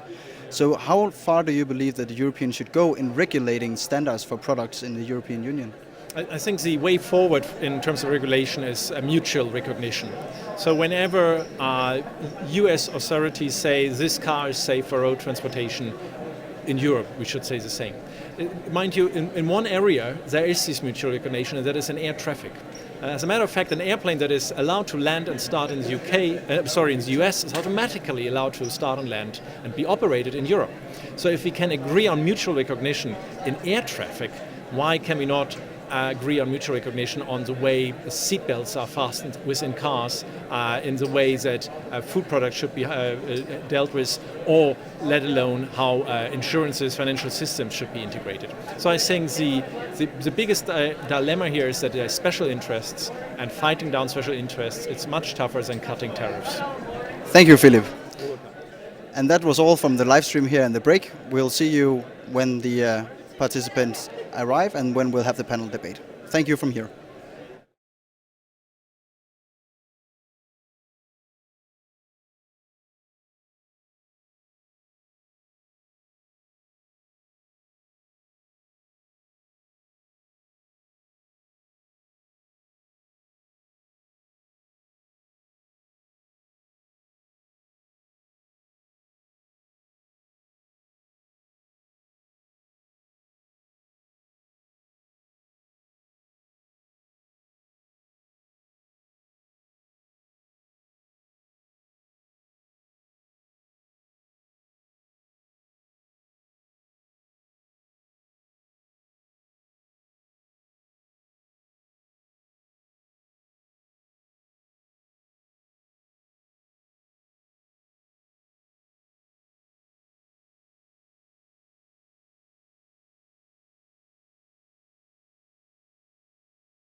We'll have a panel debate in a short moment. My name is Djankov. I'm a director of a think tank called Europa in Copenhagen, independent think tank. And I'm very pleased to be here for this debate about Europe's growth challenge. It's indeed a huge question.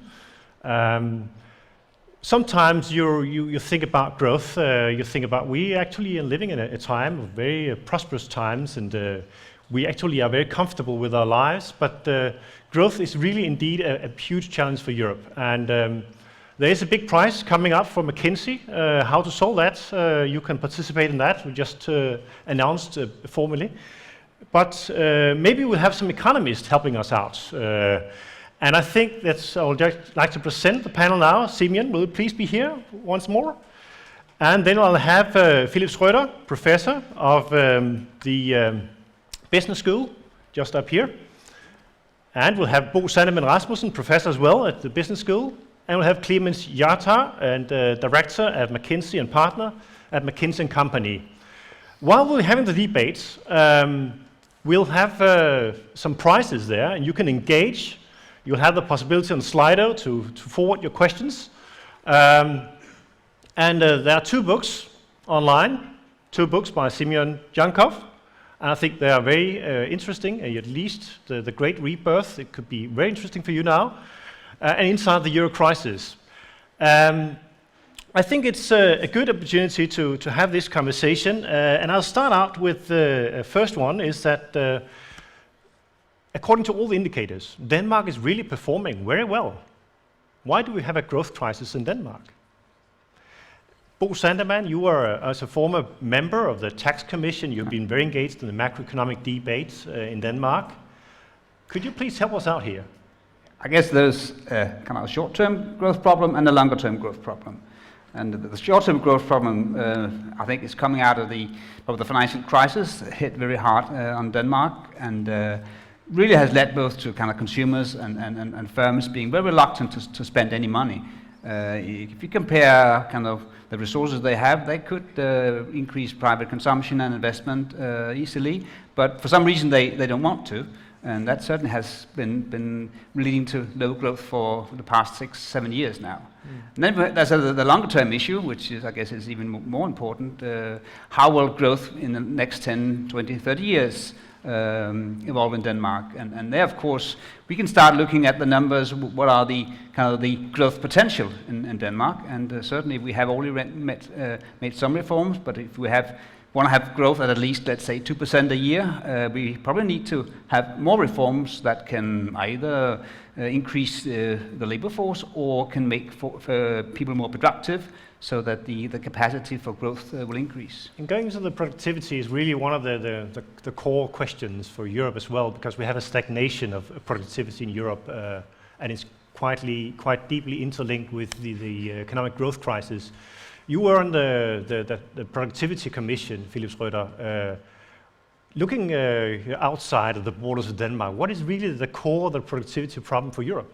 I think what is at the core, and it's very much echoed in the debate we actually had today and yesterday in Denmark, since we have the government top meeting in Marienborg where we discuss this, and actually tackling that growth issue that Bo just explained, is that productivity is at the core. And if you think about what is going wrong, and I think you sense that already in the talk we just had, is that we haven't harvested all the potential for full competition within Europe. Not all our markets are as liberalized as we tend to believe. And so competition, increased liberalization, increased internationalization turn out to be key in triggering future productivity. And only by opening up and by allowing that productivity boost to ignite industry dynamics in Europe, will you actually see then future growth in Europe. We have actually an interesting question coming up here. How will Europe try to improve the technological innovation? And I can't see it here now on my screen, but anyway, Clemens Jarta, you're also into digital technologies, and I think really that is one of the issues also raised in the presentation by Simeon. And there's a very big disparity in performance inside the European Union. But compared to the United States, we're really laggards, aren't we? Well, we are laggards in building technology companies, that's for sure. In many sectors, you're actually at par or even better at using technology in making business. And I think kind of that is one of the key opportunities also that we have going forward. We have already, we can't see it because we're in the middle of it, but we have actually already been through a significant transformation, right? I mean, we have a telco in Denmark that used to have 25,000 employees. They now have 7,000 or 8,000. You have banks that had thousands of branches. They have now hundreds or even less. So we are using technology in some sectors very effectively. And when I saw the charts on online banking, and I saw some of our Scandinavian peers in the very top, it is not just around using online banking. It is also then transforming the sector that's behind. And then you get the productivity benefit that we are looking for. And it's actually going across all kind of sectors. Also, the public sector is also becoming digitalized. So, Simeon, have you been studying the issue of the need for Europe to get a digital single market and how that could improve performance? Yes, I've studied the issue, first the overall issue of where Europe can get productivity, and as was already mentioned, single digital market is one relatively obvious way of how you can get there, rather than having this very segmented both regulatory system, but also pricing system, in general segmentation of this market. How can it go forward? Well, it's a relatively new market, so regulations fortunately are not decades or centuries old, so you should be able to change them relatively quickly. And this is within the purview, much of this regulation, of the European Commission. You would think that they'll be extremely excited to do this, and it has not happened. There is a lot of talk. Even yesterday there was a big press release that now we always see, we are finally serious, we'll do it, and you read the press release, and actually they're not suggesting anything. They're just excited. So there's a lack of leadership as well. Yeah, so in that market it is, to me, surprising. I know from my policy experience in Europe, when this issue was raised, immediately you get a couple of countries that we can all guess. France is always the leader of that says, no, we don't want to be all together. We don't want to be a homogeneous market because we lose our identity, which is a strange kind of comment to make, but somehow it has, surprisingly to me, carried the day in such obvious market integration topics like digital market. And without that, we have actually, it was mentioned that in some sectors, Europe is quite good in adopting new technologies. That's true. We also have some sectors where we are very good in generating new technologies, like biomedicine, for example. We are ahead of the US in many things. But even where we do generate technologies and we have good companies and businesses, I'll finish with that. Basically, they cannot develop quickly, and they get sold out to Americans or Chinese and so on. And you look 5 years after they established, it's actually an American company. So having 28 different national legislations are really an obstacle. Yeah, hurts. Just out of curiosity, I have the benefit of being a naive research economist solely, so I can ask this question because it strikes me that the way you view it and you explain to us the dilemmas that we realize. Digital technologies come our way, and then a political system can ignore that. I mean, it's not going to go away, right? Automation, digitization is going to happen anyway, with or without Europe. So what is the mechanism in your view that allows politicians to look the other way and hope it stops? Basically, because a lot of the regulation first needs to be agreed on at the national level, and if you have 2 or 3 of the large players like France, like Italy in this particular case, so no, this is not a topic now, let's wait, you're blocked. So the Commission itself cannot go far enough to unblock at least some of it until a crisis comes, and a crisis is going to come because we are lagging every year behind. Bo Sandemann, the question on welfare, the level of the welfare state is one of the questions actually here also raised in several questions. Is the level of the welfare state an obstacle towards growth?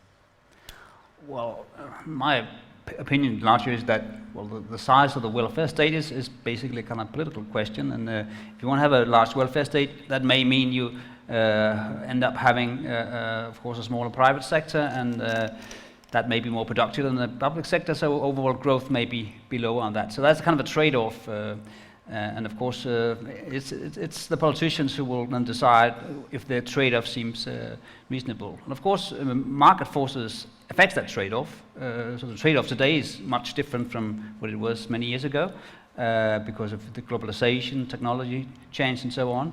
And of course, then politicians should adapt to the reality of the markets. And for example, in terms of taxation, of course, there are lots of issues today. We know that it's easier to hide money where taxes are not being that high, and of course that will limit also the size of the public sector, and of course that just increases the cost of having a big public sector, and of course then you would like the politicians to react to that. But can you find the right size? There's a question here: what should be the right level of government spending in order to have growth? Could you say anything of that? So there are a number of academic studies that look at the interaction between public expenditure, public financing, and various measures, mostly economic measures like economic growth, productivity, and the magic number among middle income and rich countries, which is where Europe is basically between 40, 42, 43%. So a lot less than Denmark, somewhat more than Bulgaria, but basically your government should be reducing expenditures. Central European, East European government should be increasing them somewhat. Of course, one can say, well, it's not all about productivity and growth. We want to, live in a society where we think the government is better at providing services. I don't think so, but many people seem to think so. Isn't it all about the quality of the spending, the efficient use of resources? Welfare spending doesn't say anything. I would say because Romania was very low on the schedule. The ranking you had, if you lowered the average rate in Europe, 10% will be on the Romanian level, and that is not you will not make certain that you will actually have efficient use of productive use of resources. Clemens, do you think there is some kind of suggestions to politicians how they could change and transform the spending, the public spending, to help enhance productivity in the economy? We have debated this a lot, and we have done a lot of research on productivity in various sectors. So very much like a input kind of driven solution. And when you look at these numbers and you study the societies of like Northern Europe, obviously there is a component that is on kind of the productivity of input. But to me, there's also a larger and larger share that should come from ambitious target setting and say, why don't we say that we are going to make it a goal for us here in Denmark to have an average length of life of 85 years, kind of 5 years plus. We will be able to achieve that in the next 15, 20 years. That would give a hell of a lot of meaningful goals. It would give goals on education, it would give goals on technology, it would give goals on kind of some parts of equality. So instead of just saying, I'm going to make school teachers 10% more productive, or I'm going to adjust kind of things in the system, then say, we will actually put out some ambitious goals for us and drive very specific kind of reforms from that. That is the kind of methodology that I'm getting more and more appealed by. You have a short comment, Philip? I wonder if it is it's important maybe to distinguish between public expenditure and public provided services. So you can probably have quite a sizable state, but the state buying that service on the marketplace. And that is a very different economy, very different dynamic to productivity than the state trying to do everything itself. So like the state doesn't create their own computers because they need computers in their works, they buy those. Hopefully not. So the state can of course interact more with the marketplace in most European countries, and I think Sweden is a wonderful example of experimenting in a Scandinavian type model, experimenting with buying services on a marketplace, and that has impact on the efficiencies you get. Absolutely. And also it's about the productive investments. If the public sector is actually doing, or state doing investments, it should be productive investments. So how can the state know about, productive investments, Well, it's obvious. You have to invest in universities. Yeah. Service providers. Particularly in this one. This one, yeah. Yes. This one. The top question up here. I must present you for the top question here. What is your opinion on secular stagnation? Is it something that can be fixed by structural reform and fiscal expansion, or are we doomed to lower growth? Bo, that must be a question for you. Okay. And it's by Christian up here. Yeah. Well, basically, if you look at the determinants of long-term growth, that would be really productivity. And productivity is generally created by people getting good ideas that can be implemented to make production more efficient. So ideas are basically what generates long-term growth. And of course, if population in the industrial countries are getting smaller and smaller, then of course there's a risk that we don't get more and more of these ideas that will lead to higher productivity. If you look at the kind of the post-World War II period, of course we had huge expansion of populations in Europe and in the US. That created growth as well. Yeah. So there is a problem with stagnating populations because that could be what was generating the growth for the long haul. So there is certainly an issue there.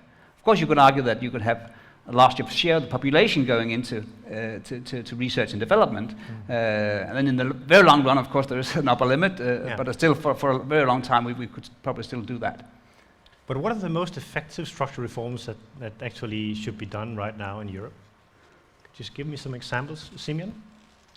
I was actually going to say that the idea of a country, a small market, or even a large market in Europe having its own idea of how to run the state and having a welfare state more than other countries, actually cannot exist within a truly open market. Because what happens then? Well, then people from Romania and Bulgaria say, well, other than the weather, I really like Denmark, so I'm going there because, they're going to provide me with more opportunities. And then people who come from outside of Europe, as we have, I saw one of the questions here on migration and refugees, also come to Europe and then say, well, where should I go? Should I go to Bulgaria? Not very well paid, but nice weather. Should I go to Denmark? Yeah, Not the question so nice is, weather, Arturas Sadauskas has actually questioned, is refugee crisis a solution to low population and economical growth in Europe? That's the question. Is it? In my view, it is, although this is a very hotly disputed view, so if I was a politician at the moment, I would probably not say it. But I'm listening to politicians and saying it's trouble coming, and it's high cost for the state, welfare benefits, look, we just, et cetera. The previous discussant made this point that if you look at long-term productivity growth, it's basically more and newer people coming into high productive industries. Well, we don't have many people in Europe now. You can have some movement from Eastern Europe to Western and Northern Europe, and that's happening. But if you suddenly have an infusion of a couple of million people a year from outside of the Union to Europe, suddenly that can create the type of labor mobility that Europe lacks. It's not going to be immediate, however, because just the number of people is not enough. They have to be trained, they need to know the languages, they need to operate within an environment that is productive, and that takes some years. Boom. Yeah, of course. Sorry. Be an economist, I could agree on that, but of course we also have to consider the political issues here. And just taking Denmark here, well, it would be easy to find a majority against further immigration in Denmark for probably for other reasons, because probably think they are too difficult to integrate in the Danish labor market and Danish economy. So there is a potential, of course, but it's not easy to actually to reap that potential.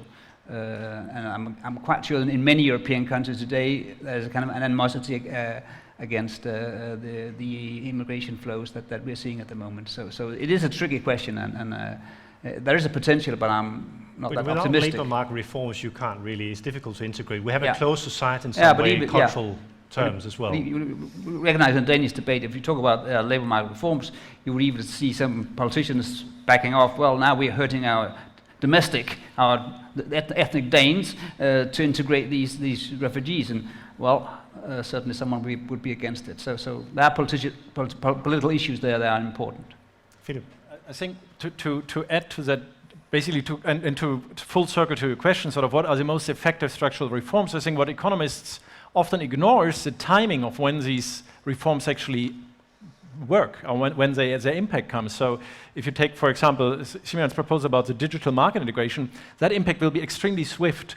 US-European free trade agreement that has an extremely quick impact on creating productivity and growth. Now, investing in human capital, it's going to take 25 years before you see the impact. So, and that's in a textbookish world, you don't worry that much about it, but I think in a political world that matters. And here migrants in some sense can be a quick fix, given that it is the right human capital composition. And that, I think, is an open question. I have no idea if the migrant flows we can attract in Europe have the right human capital characteristics or not. There are also studies, economic studies done on this, and actually the phenomena is when they're coming in the bottom of the market, actually the local salaries also are rising for exactly. Domestic. Okay. So I think what we need to think about is that our world is going to change quite significantly the next 15 years. So from a technological point of view, it's going to change much more the next 15 years than it did the last 15 years. And in the last 15 years, we had the internet, we had mobile phones, we found the genome, or kind of coded it, decoded it. So the change we will see is going to be quite... Robotics, automation, it's going to be quite sensors. staggering across all sectors, which means that we will have a relatively fast impact on the labor composition that we need. So if you look at the sectors that we have if you just take a Danish perspective, right? And we have like the least productive sectors. We prefer European perspective here. Yeah, but you can also take the European perspective and say, kind of take agriculture, right? Kind of low productivity, massive kind of reduced labor force. We have kind of the big middle service sectors, and then we have the high value add kind of pharma, machining, kind of things like that. And that composition, we know that we will have an enormous labor escape from transportation in 15 years' time. I mean, it's not really a question. We know that's going to happen. And we also know that the retail landscape is going to change quite significantly. So if we can kind of think those pictures out a little bit and then benchmark our productivity against that picture, I think it's going to give us a lot of the answer. I think McKinsey have done many interesting studies on the resource revolution, the resource economy, whatever, and actually we've talked a lot about labor productivity, but also resource efficiency is coming in, and also as part of the question of a digital single market could also be effective in that sense, in able to enhance an energy union being effective. That people have knowledge about the consumption they're actually at the home or at the labor place or workplace, or it could be the transportation, whatever. So information and digitalization and resource efficiency is coming together in some way. Yes. But how can Europe do something that really matters in that field? Well, I think that comes back to what we said before, target setting. So I think actually energy and the renewable energy revolution is actually a good example of something that could become quite successful. So we completely changed the energy composition of Europe before other markets, and we are thus changing the energy markets and kind of resource kind of efficiency of the world. So setting targets for the energy sector, setting targets for kind of the digital trade in Europe, and setting targets for health, if we are able to do that and agree on that kind of targets, and also have targets that the voters actually would like to have, right? Let's not kid ourselves and kind of put austerity targets that the voters don't want to have. Let's put out some attractive targets for everybody, and derive things from there. So we want to take painful targets in Europe? Actually. No, but you need to have meaningful targets. That's an interesting point. I like the targets idea. They have to be, I think, very narrow. For example, the 85 years life expectancy, and then you work around it, because otherwise, if we just say we want to be, remember we had the Lisbon Agenda 2000, by 2010, Europe will be more competitive than the US. Exactly the opposite happened. So we went down, the US went up. So and then European politicians said, sorry, we missed it. So we need to have very narrow targets, and then I agree with you, then we actually have a chance. I think what we haven't, and perhaps this is outside of our realm, but I should just mention it, is that when we discuss Europe, you get to the point of who is Europe, so who are the decision makers in Europe, and you get to the point that actually, while at the national level we have governments and ultimately the prime minister or the head of state decides on things, in Europe it's not even clear who decides. The European institutions are still, let's put it politely, so still developing and evolving, that if you ask the question who decides, let's say, on single capital markets, on single energy policy, it's not obvious. We have, that's why we have the 5 presidents report. There was this recent report, European report on the future of the Union. 5 presidents, European institutions presidents wrote it. So that gives you an idea. Nobody is deciding. But they did not make a difference, really.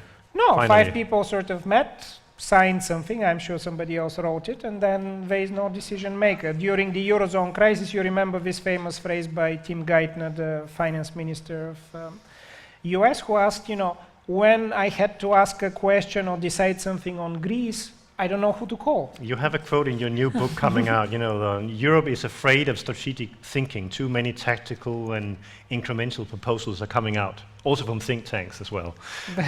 So we have to think big, like you also proposed, Clemens.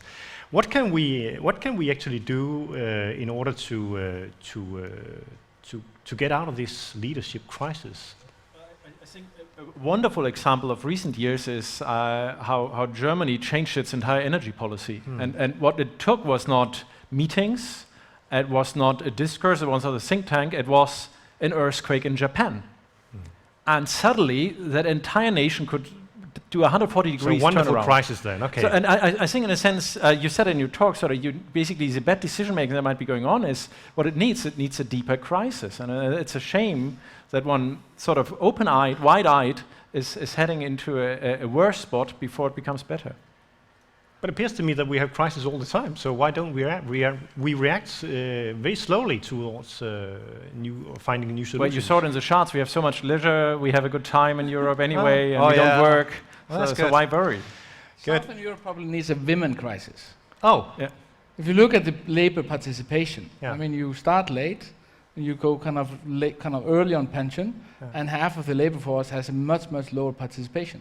So if you get a fantastic women crisis in Southern Europe, we could maybe get the participation up. One of the key ingredients is going to be participation of women in that. But it would not be migration of women from Southern Europe. I'm open to all kinds of solutions. All kinds of solutions. I'm married to a Spaniard, so in fact, important university. Bo, there is a question up here. More growth might come with a cost. Is more inequality the price we have to pay? What do you think about that question? Well, there is no simple relationship between growth and inequality. It can actually go both ways, I would say. So of course, you can make reforms that will lead to more growth, and at the same time, it will hurt equality.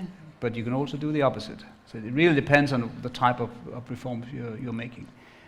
So before we know specifically which type of reforms are actually going to be pushed through, we don't know if we'll get more inequality. But of course, as the markets are, I think there is there's a secular movement towards more inequality, driven by globalization, by. Does that need to be a problem with higher growth that could actually, everybody could benefit? Yeah, sure.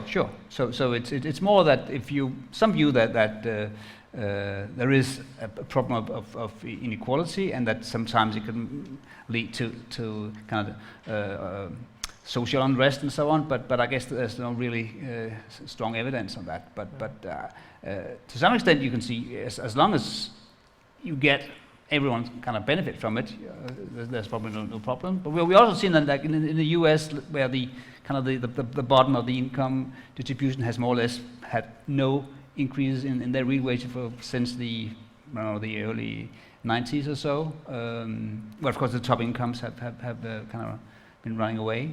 So it depends on how much this kind of trickle down will actually occur. And of course, if there is some trickle down, I think there's probably no problem in that. But looking at the historical perspective, we've seen Central European and Eastern European countries coming into the single market, being part of this, having a high,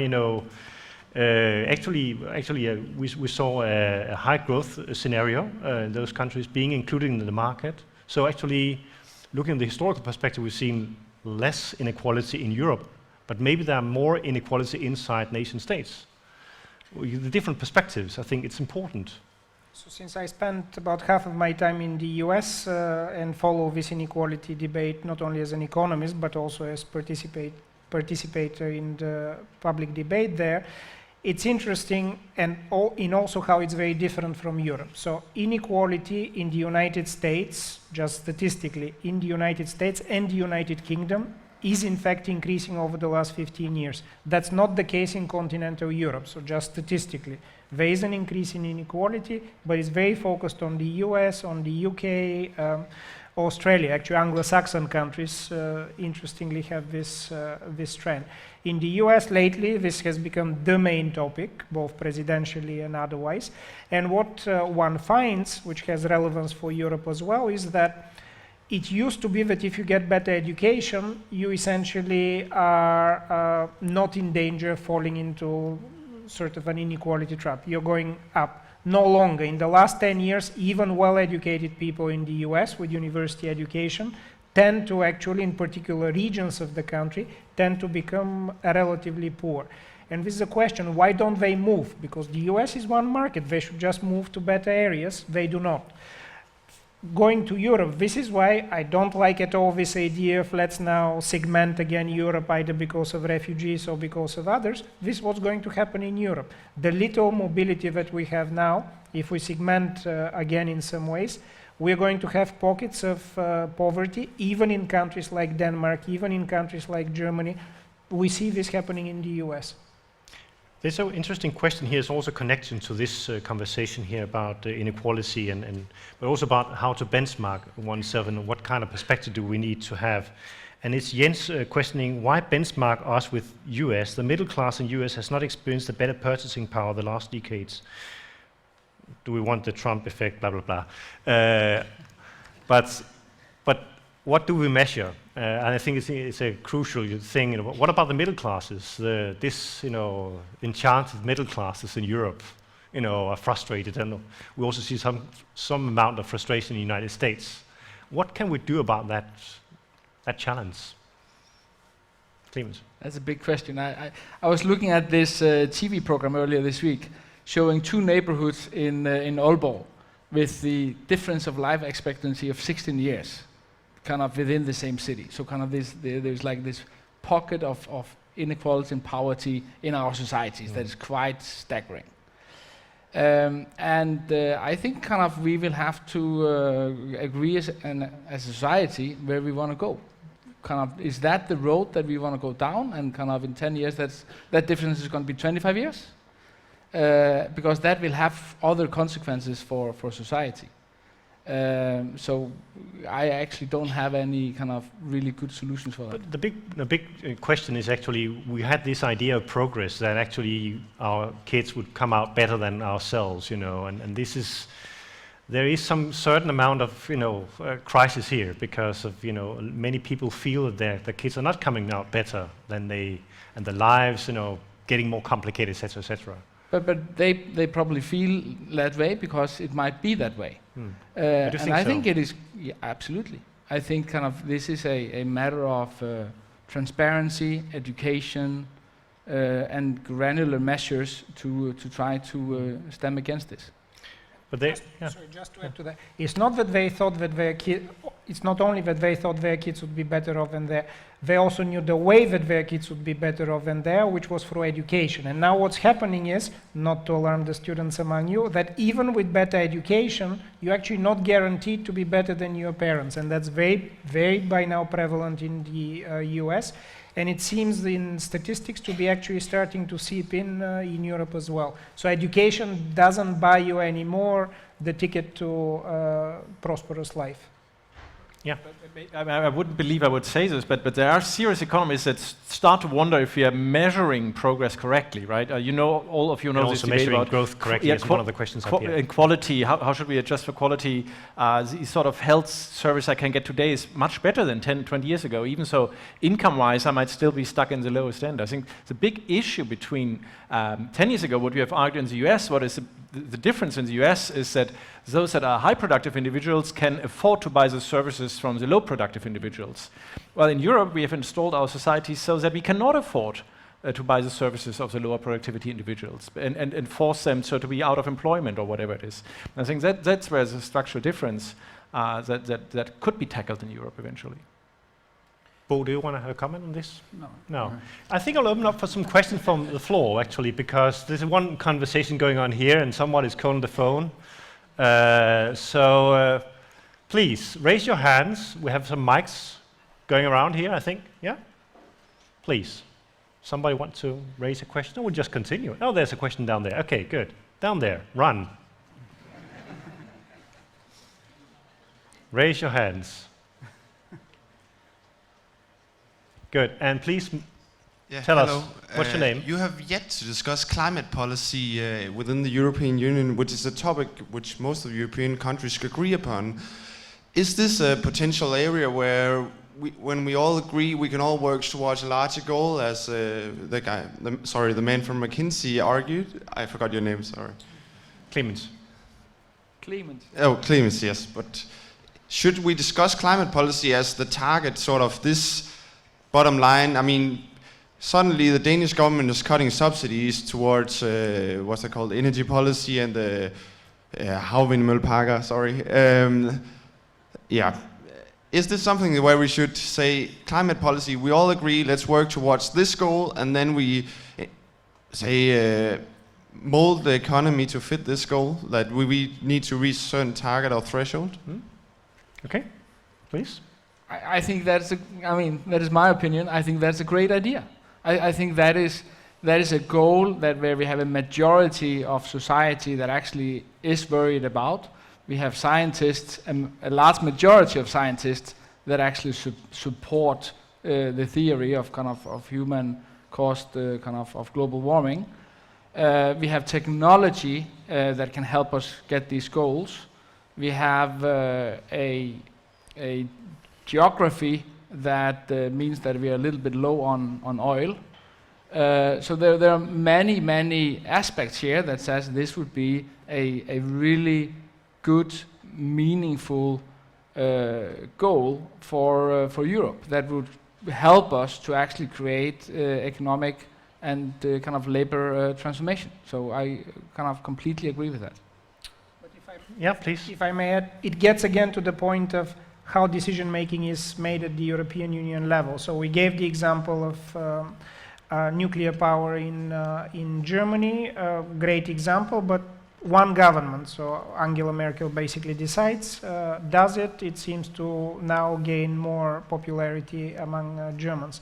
In Europe, we work on nearly every issue by consensus. So it's enough for one country to say we're against it, and there are at least two countries that I know that are against it. Poland, because of coal, and the Czech Republic, because they generally like to be against whatever the rest suggests. Okay, good. So we need a different decision-making process as well. Other questions out there? Oh, you're not timid here. Okay, good. Please make it short. As I heard it, increased economic integration within Europe could be a solution to some of these challenges we face. But at the same time, we see Austria, Le Pen in France, Coburn in UK, and generally in all European countries we have the far right or the far left who are against globalization. How should we challenge these perspectives? Okay. Someone might add something to that? I share that frustration. I think it has never been as easy to create an anti-EU argument.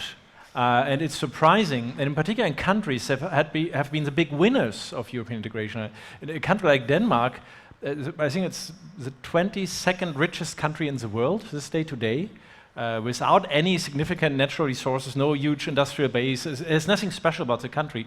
Number 22 in the world ranking, right? Oh, it's a German speaking, yeah. The great universities, exactly. So obviously what is driving that is the ability to integrate this economy with the global marketplace, and that is predominantly the European marketplace. And it's surprising me. I think maybe it's our fault as economists that we are not good enough at explaining why integration is useful for the economy. So more research then, okay. Well, yeah. Bo, could you explain? Might be right. It could be. Well, I guess you could also argue that the way the EU handles its policy administration could be sharpened somewhat. And I guess if we could cut somewhat down on the red tape in the EU, that could perhaps create a better environment for making EU also a more active player in this. If I may on this one. So Okay. the red tape story. You make it sound as if in Denmark there's no rules whatsoever. In Denmark, as a state, for instance. the state saves my money, so I have money to go on a holiday. I mean, how much rule is that? You like that? No, I say so. It's we have this. These and the red tape story is also something about the single market. You know, they actually cut a lot of red tape around Europe. Yeah, but so the story goes, all the European countries would be total anarchistic free market economies, and it's only because of Brussels regulation. I think the contrary is true. Every single European country has a bad track record of doing silly regulations, and Brussels at least tries to harmonize it somehow. What do you think, Bo? Yeah, but there's still a lot of animosity in the various countries that they think there is a lot of waste going on, and so if we're going to have a more greater desire for European Commission to play a role there, I think each individual country, the citizens there, should be able to see that what is done there is actually meaningful and not just seen as a waste of resources. Okay, what's more, Eva? I think it is worrying that you mentioned some countries. For me, it's worrying that even some of the biggest beneficiaries of EU money, like Poland, like Hungary, like Slovakia, have turned smaller countries, perhaps in the bigger picture, but they have turned very nationalistic. Austria as well. Actually, in studies across the EU, who has gained so far the most from integration, it's actually Austria, because all of Central and Eastern Europe opened at some point, looked where to invest and how to do it, and Austria was right there, sitting pretty.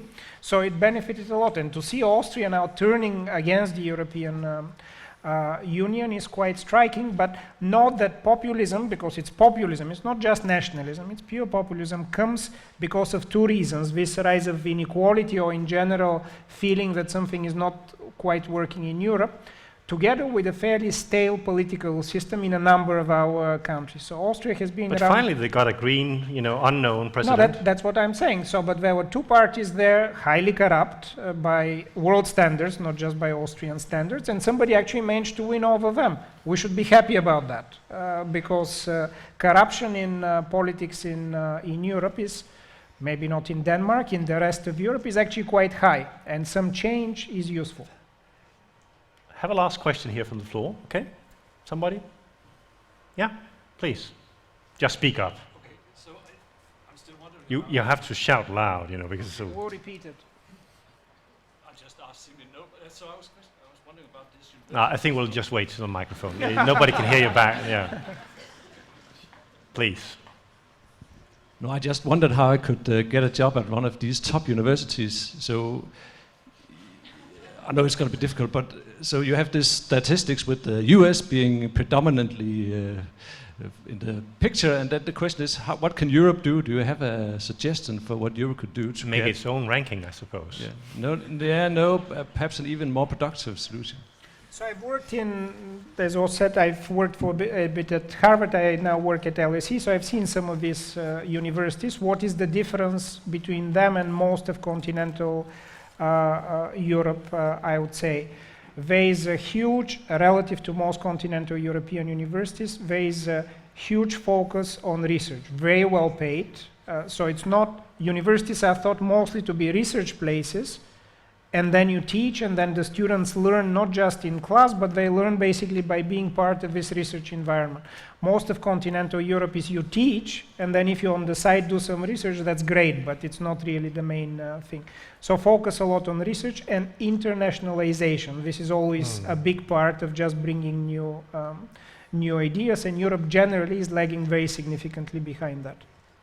It's also competition, you know. Well, it brings, that's right, new ideas, competition. Exactly. You're right. One question here, last one. I noticed that not one single member of the panel has mentioned monetary policy or European Central Good. Bank. Then we'll have a question. Does that mean that you consider monetary policy or the zero interest rate policy or quantitative easing for absolutely useless in the context of economic growth? Okay. Simeon, you'll have the first one here. I have a contrarian view. Yes, I think it's absolutely useless, and in Europe it was done late and it was done badly, and now that it's done badly and late as most European policies, we're doing it a lot more than we should before we turn the corner. So generally it's not the right answer to Europe's problems. And what about the Americans? They did it fast? I think they did it fast. It was the same wrong policy, but they did it much faster, and they finished quickly and declared victory. And then markets somehow were convinced, you know, these guys may know something that we don't know, so it must be right. Well, we waited, and it was obviously wrong. Philip. Well, maybe a bit egoistic, because I don't want to change my entire reading list for the autumn macro class. So there's still a room for traditional macroeconomic policies like monetary policy or fiscal policy, but we have to understand what Simeon pinpoints is a trend growth, so, and that's very different from trying to navigate the economy through the business cycle. And I think the traditional macro policy tools have the justification also in 2016 in navigating the economy through the business cycle to some extent. They might not be as effective as they used to be, but they still have some effect. But they don't solve long-term growth problems. Bo, you want to comment? The ECB was kind of preoccupied with saving Greece and so on, so they probably had their minds elsewhere. And also, I agree certainly that regarding the kind of the more macro policy in the EU, they were a bit late for sure. We have one top question here, and I must ask this question because it's really the one most voted. 42 actually voted this one. Henrik had asked, there have been 200 civilizations through history, all collapsed. Is the European growth challenge a sign of history naturally repeating itself? Clemens. Oh, big question. It's a big one, but McKinsey is for big questions, aren't they? But the answer is obviously yes. It's just a question of time. Okay. In the end, we'll all die. What do you think, Simeon? I'm actually more optimistic for a change on this. I think, fortunately, Europe is multicultural. You can enter Europe through many ways, no matter how many walls we try to build various countries.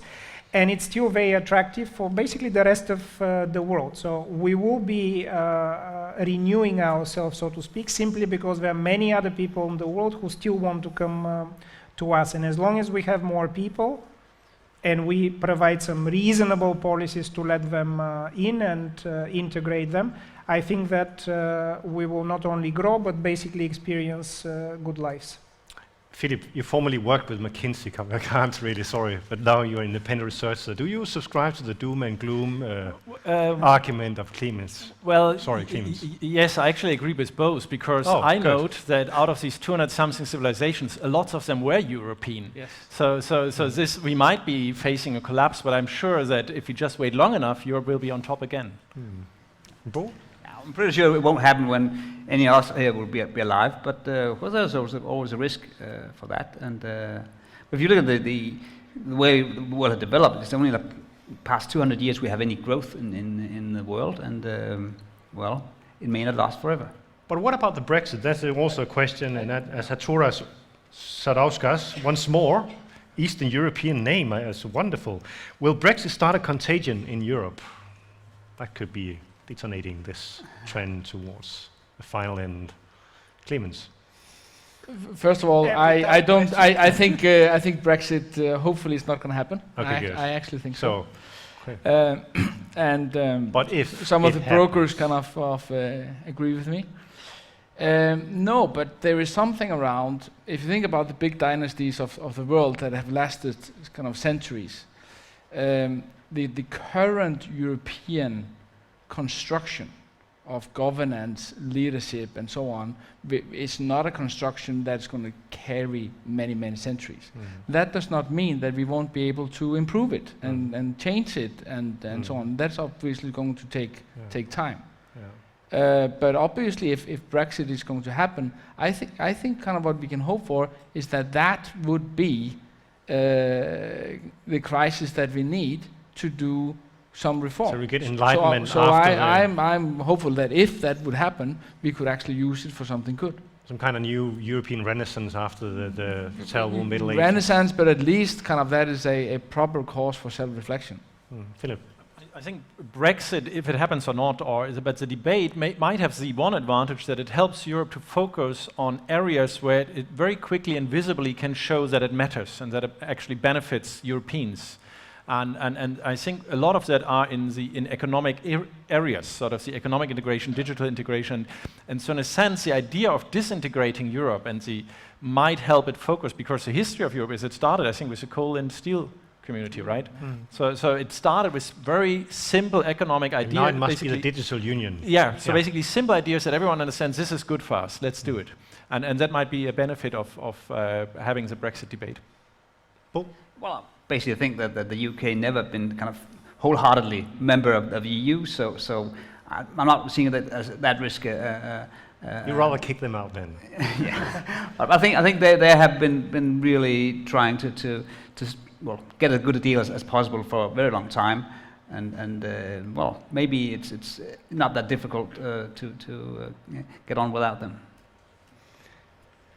What would be the suggestions if you should go really have three answers to the European growth challenge? What would be the priorities? What would be the main priorities for you in order to solve this the crisis of growth and the trend towards stagnation and an older, aging Europe, even becoming Japanized?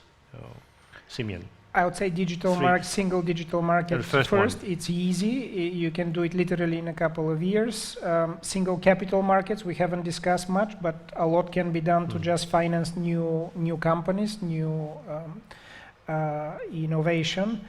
And number three, I would say it takes a long time, but changing our educational system, particularly university educational system, to be more flexible. So less lecturing, more integrated process of let's figure out how things are. Clemens? I think technology is going to be a key. I think kind of that is going to be such a large change factor in the next years. So it's not only about digitalization? It is digitalization, it is genetics, it is kind of biomedicine, it is kind of automation in production. It is a technological broad revolution. So I think kind of if we can embrace that, then that is going to be something that is going to shape most of the sectors that we actually need to kind of reform. So I think that's going to be a very, very large enabler. And then secondly, I think we should remember kind of why Europe is actually such a great place to live in, and cherish those values, which is kind of unbelievably strong. I think we should be really lucky that we're living in this part of the world and have a positive outlook on growing old in this part of the world. So good, positive minds. Bo, I'll just jump. Well, I guess reforms will be important. And what kind of reforms? Yeah, well, just as Simon's presentation showed, there's a great variety of problems within Europe, and therefore certainly one size fits all won't do, but each country will have to consider reforms. Of course, the countries where they have very low number of people in the labor force, they should consider, well, what is the problem here, how can we address that?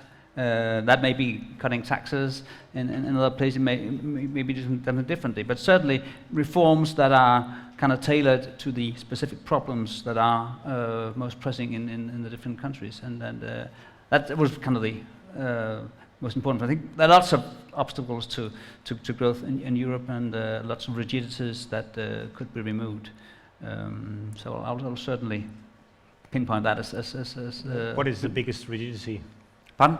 What is the biggest rigidity? Well, it's in anything from like pension ages to labour market regulations that can be liberalised and make it really a truly also a European labour market. I would say that. You'll have the last shot.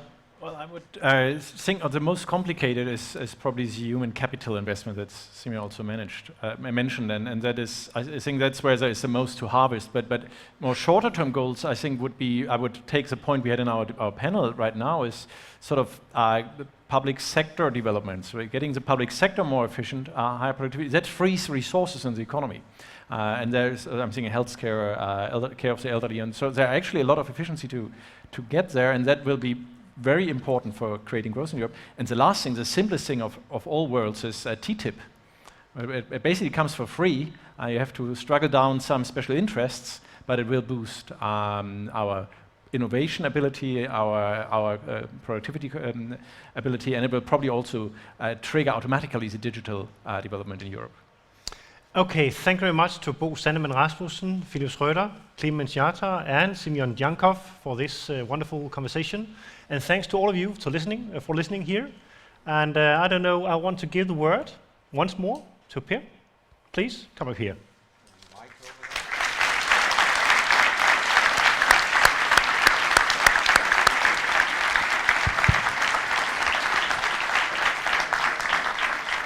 So I just want to repeat the thanks on behalf of the university to Bo, Philip, Clemens, Simeon, for thought-provoking. Well, I have to say you didn't quite get to answering all the questions that I sort of thought I cleverly put. I thought the one on, I think Philip actually got off the hook a little bit too easy on the, where you sort of say, well, yes, Europe is down the drain. Yeah, well, they're probably down the drain, but eventually. So, you know, remember I had this question about the Roman Empire collapsing. Yes, we came back, but it took an awful long time. So, but anyway, so we'll have to go away and think a little bit more about this along with you guys, and I hope that all of you younger guys got a lot of inspiration to work on, so now you can start pestering econ professors and others on ideas for MSc dissertations, etc., PhD projects sort of following from this. So I urge you to do that. And remember that I am the head of the graduate school, so I get to get a look at this and prioritize things. So I would like to see much more on that. Because one of the things I see, and that's sort of a personal side remark, of course, econ as a science seen from the head of a graduate school is becoming very, very fragmented. I realize, and I know that Bo's involved and Philip is involved and others, that of course you have to learn the tools of the trade before you can master and address the bigger questions. However, of course, there is also the risk that you spend 10 years getting into the nitty-gritty of too much detailed methodologies. So sometimes I get the idea that there may be too few sort of projects opened up to sort of address bigger questions. So that's just a thought. Anyway, that's not your fault. So thank you again. I think we should give these guys a warm round of applause yet again, and then I'll give the word to Faka for some final remarks. Boris. So big round of applause for these guys.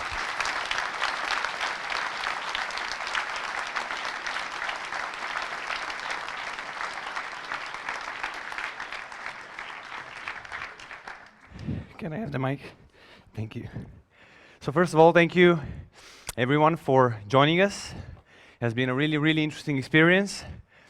And we have already counted who have been the two most voted questions. And we have two winners. The first winner is Henrik, who asked the question about the doomed civilization and if Europe is going to follow. Henrik, would you please mind joining us here on stage? And the second winner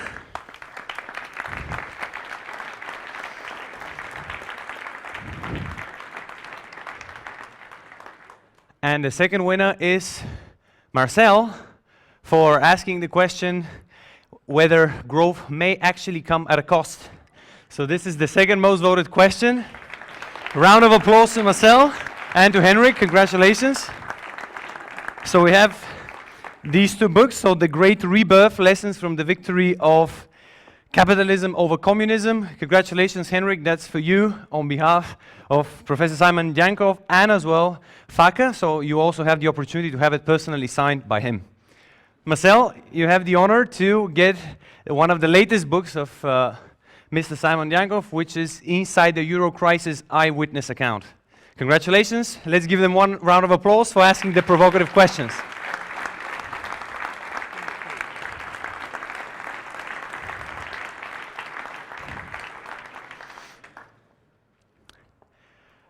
Finally, this concluded our last part of the event, which was the public debate.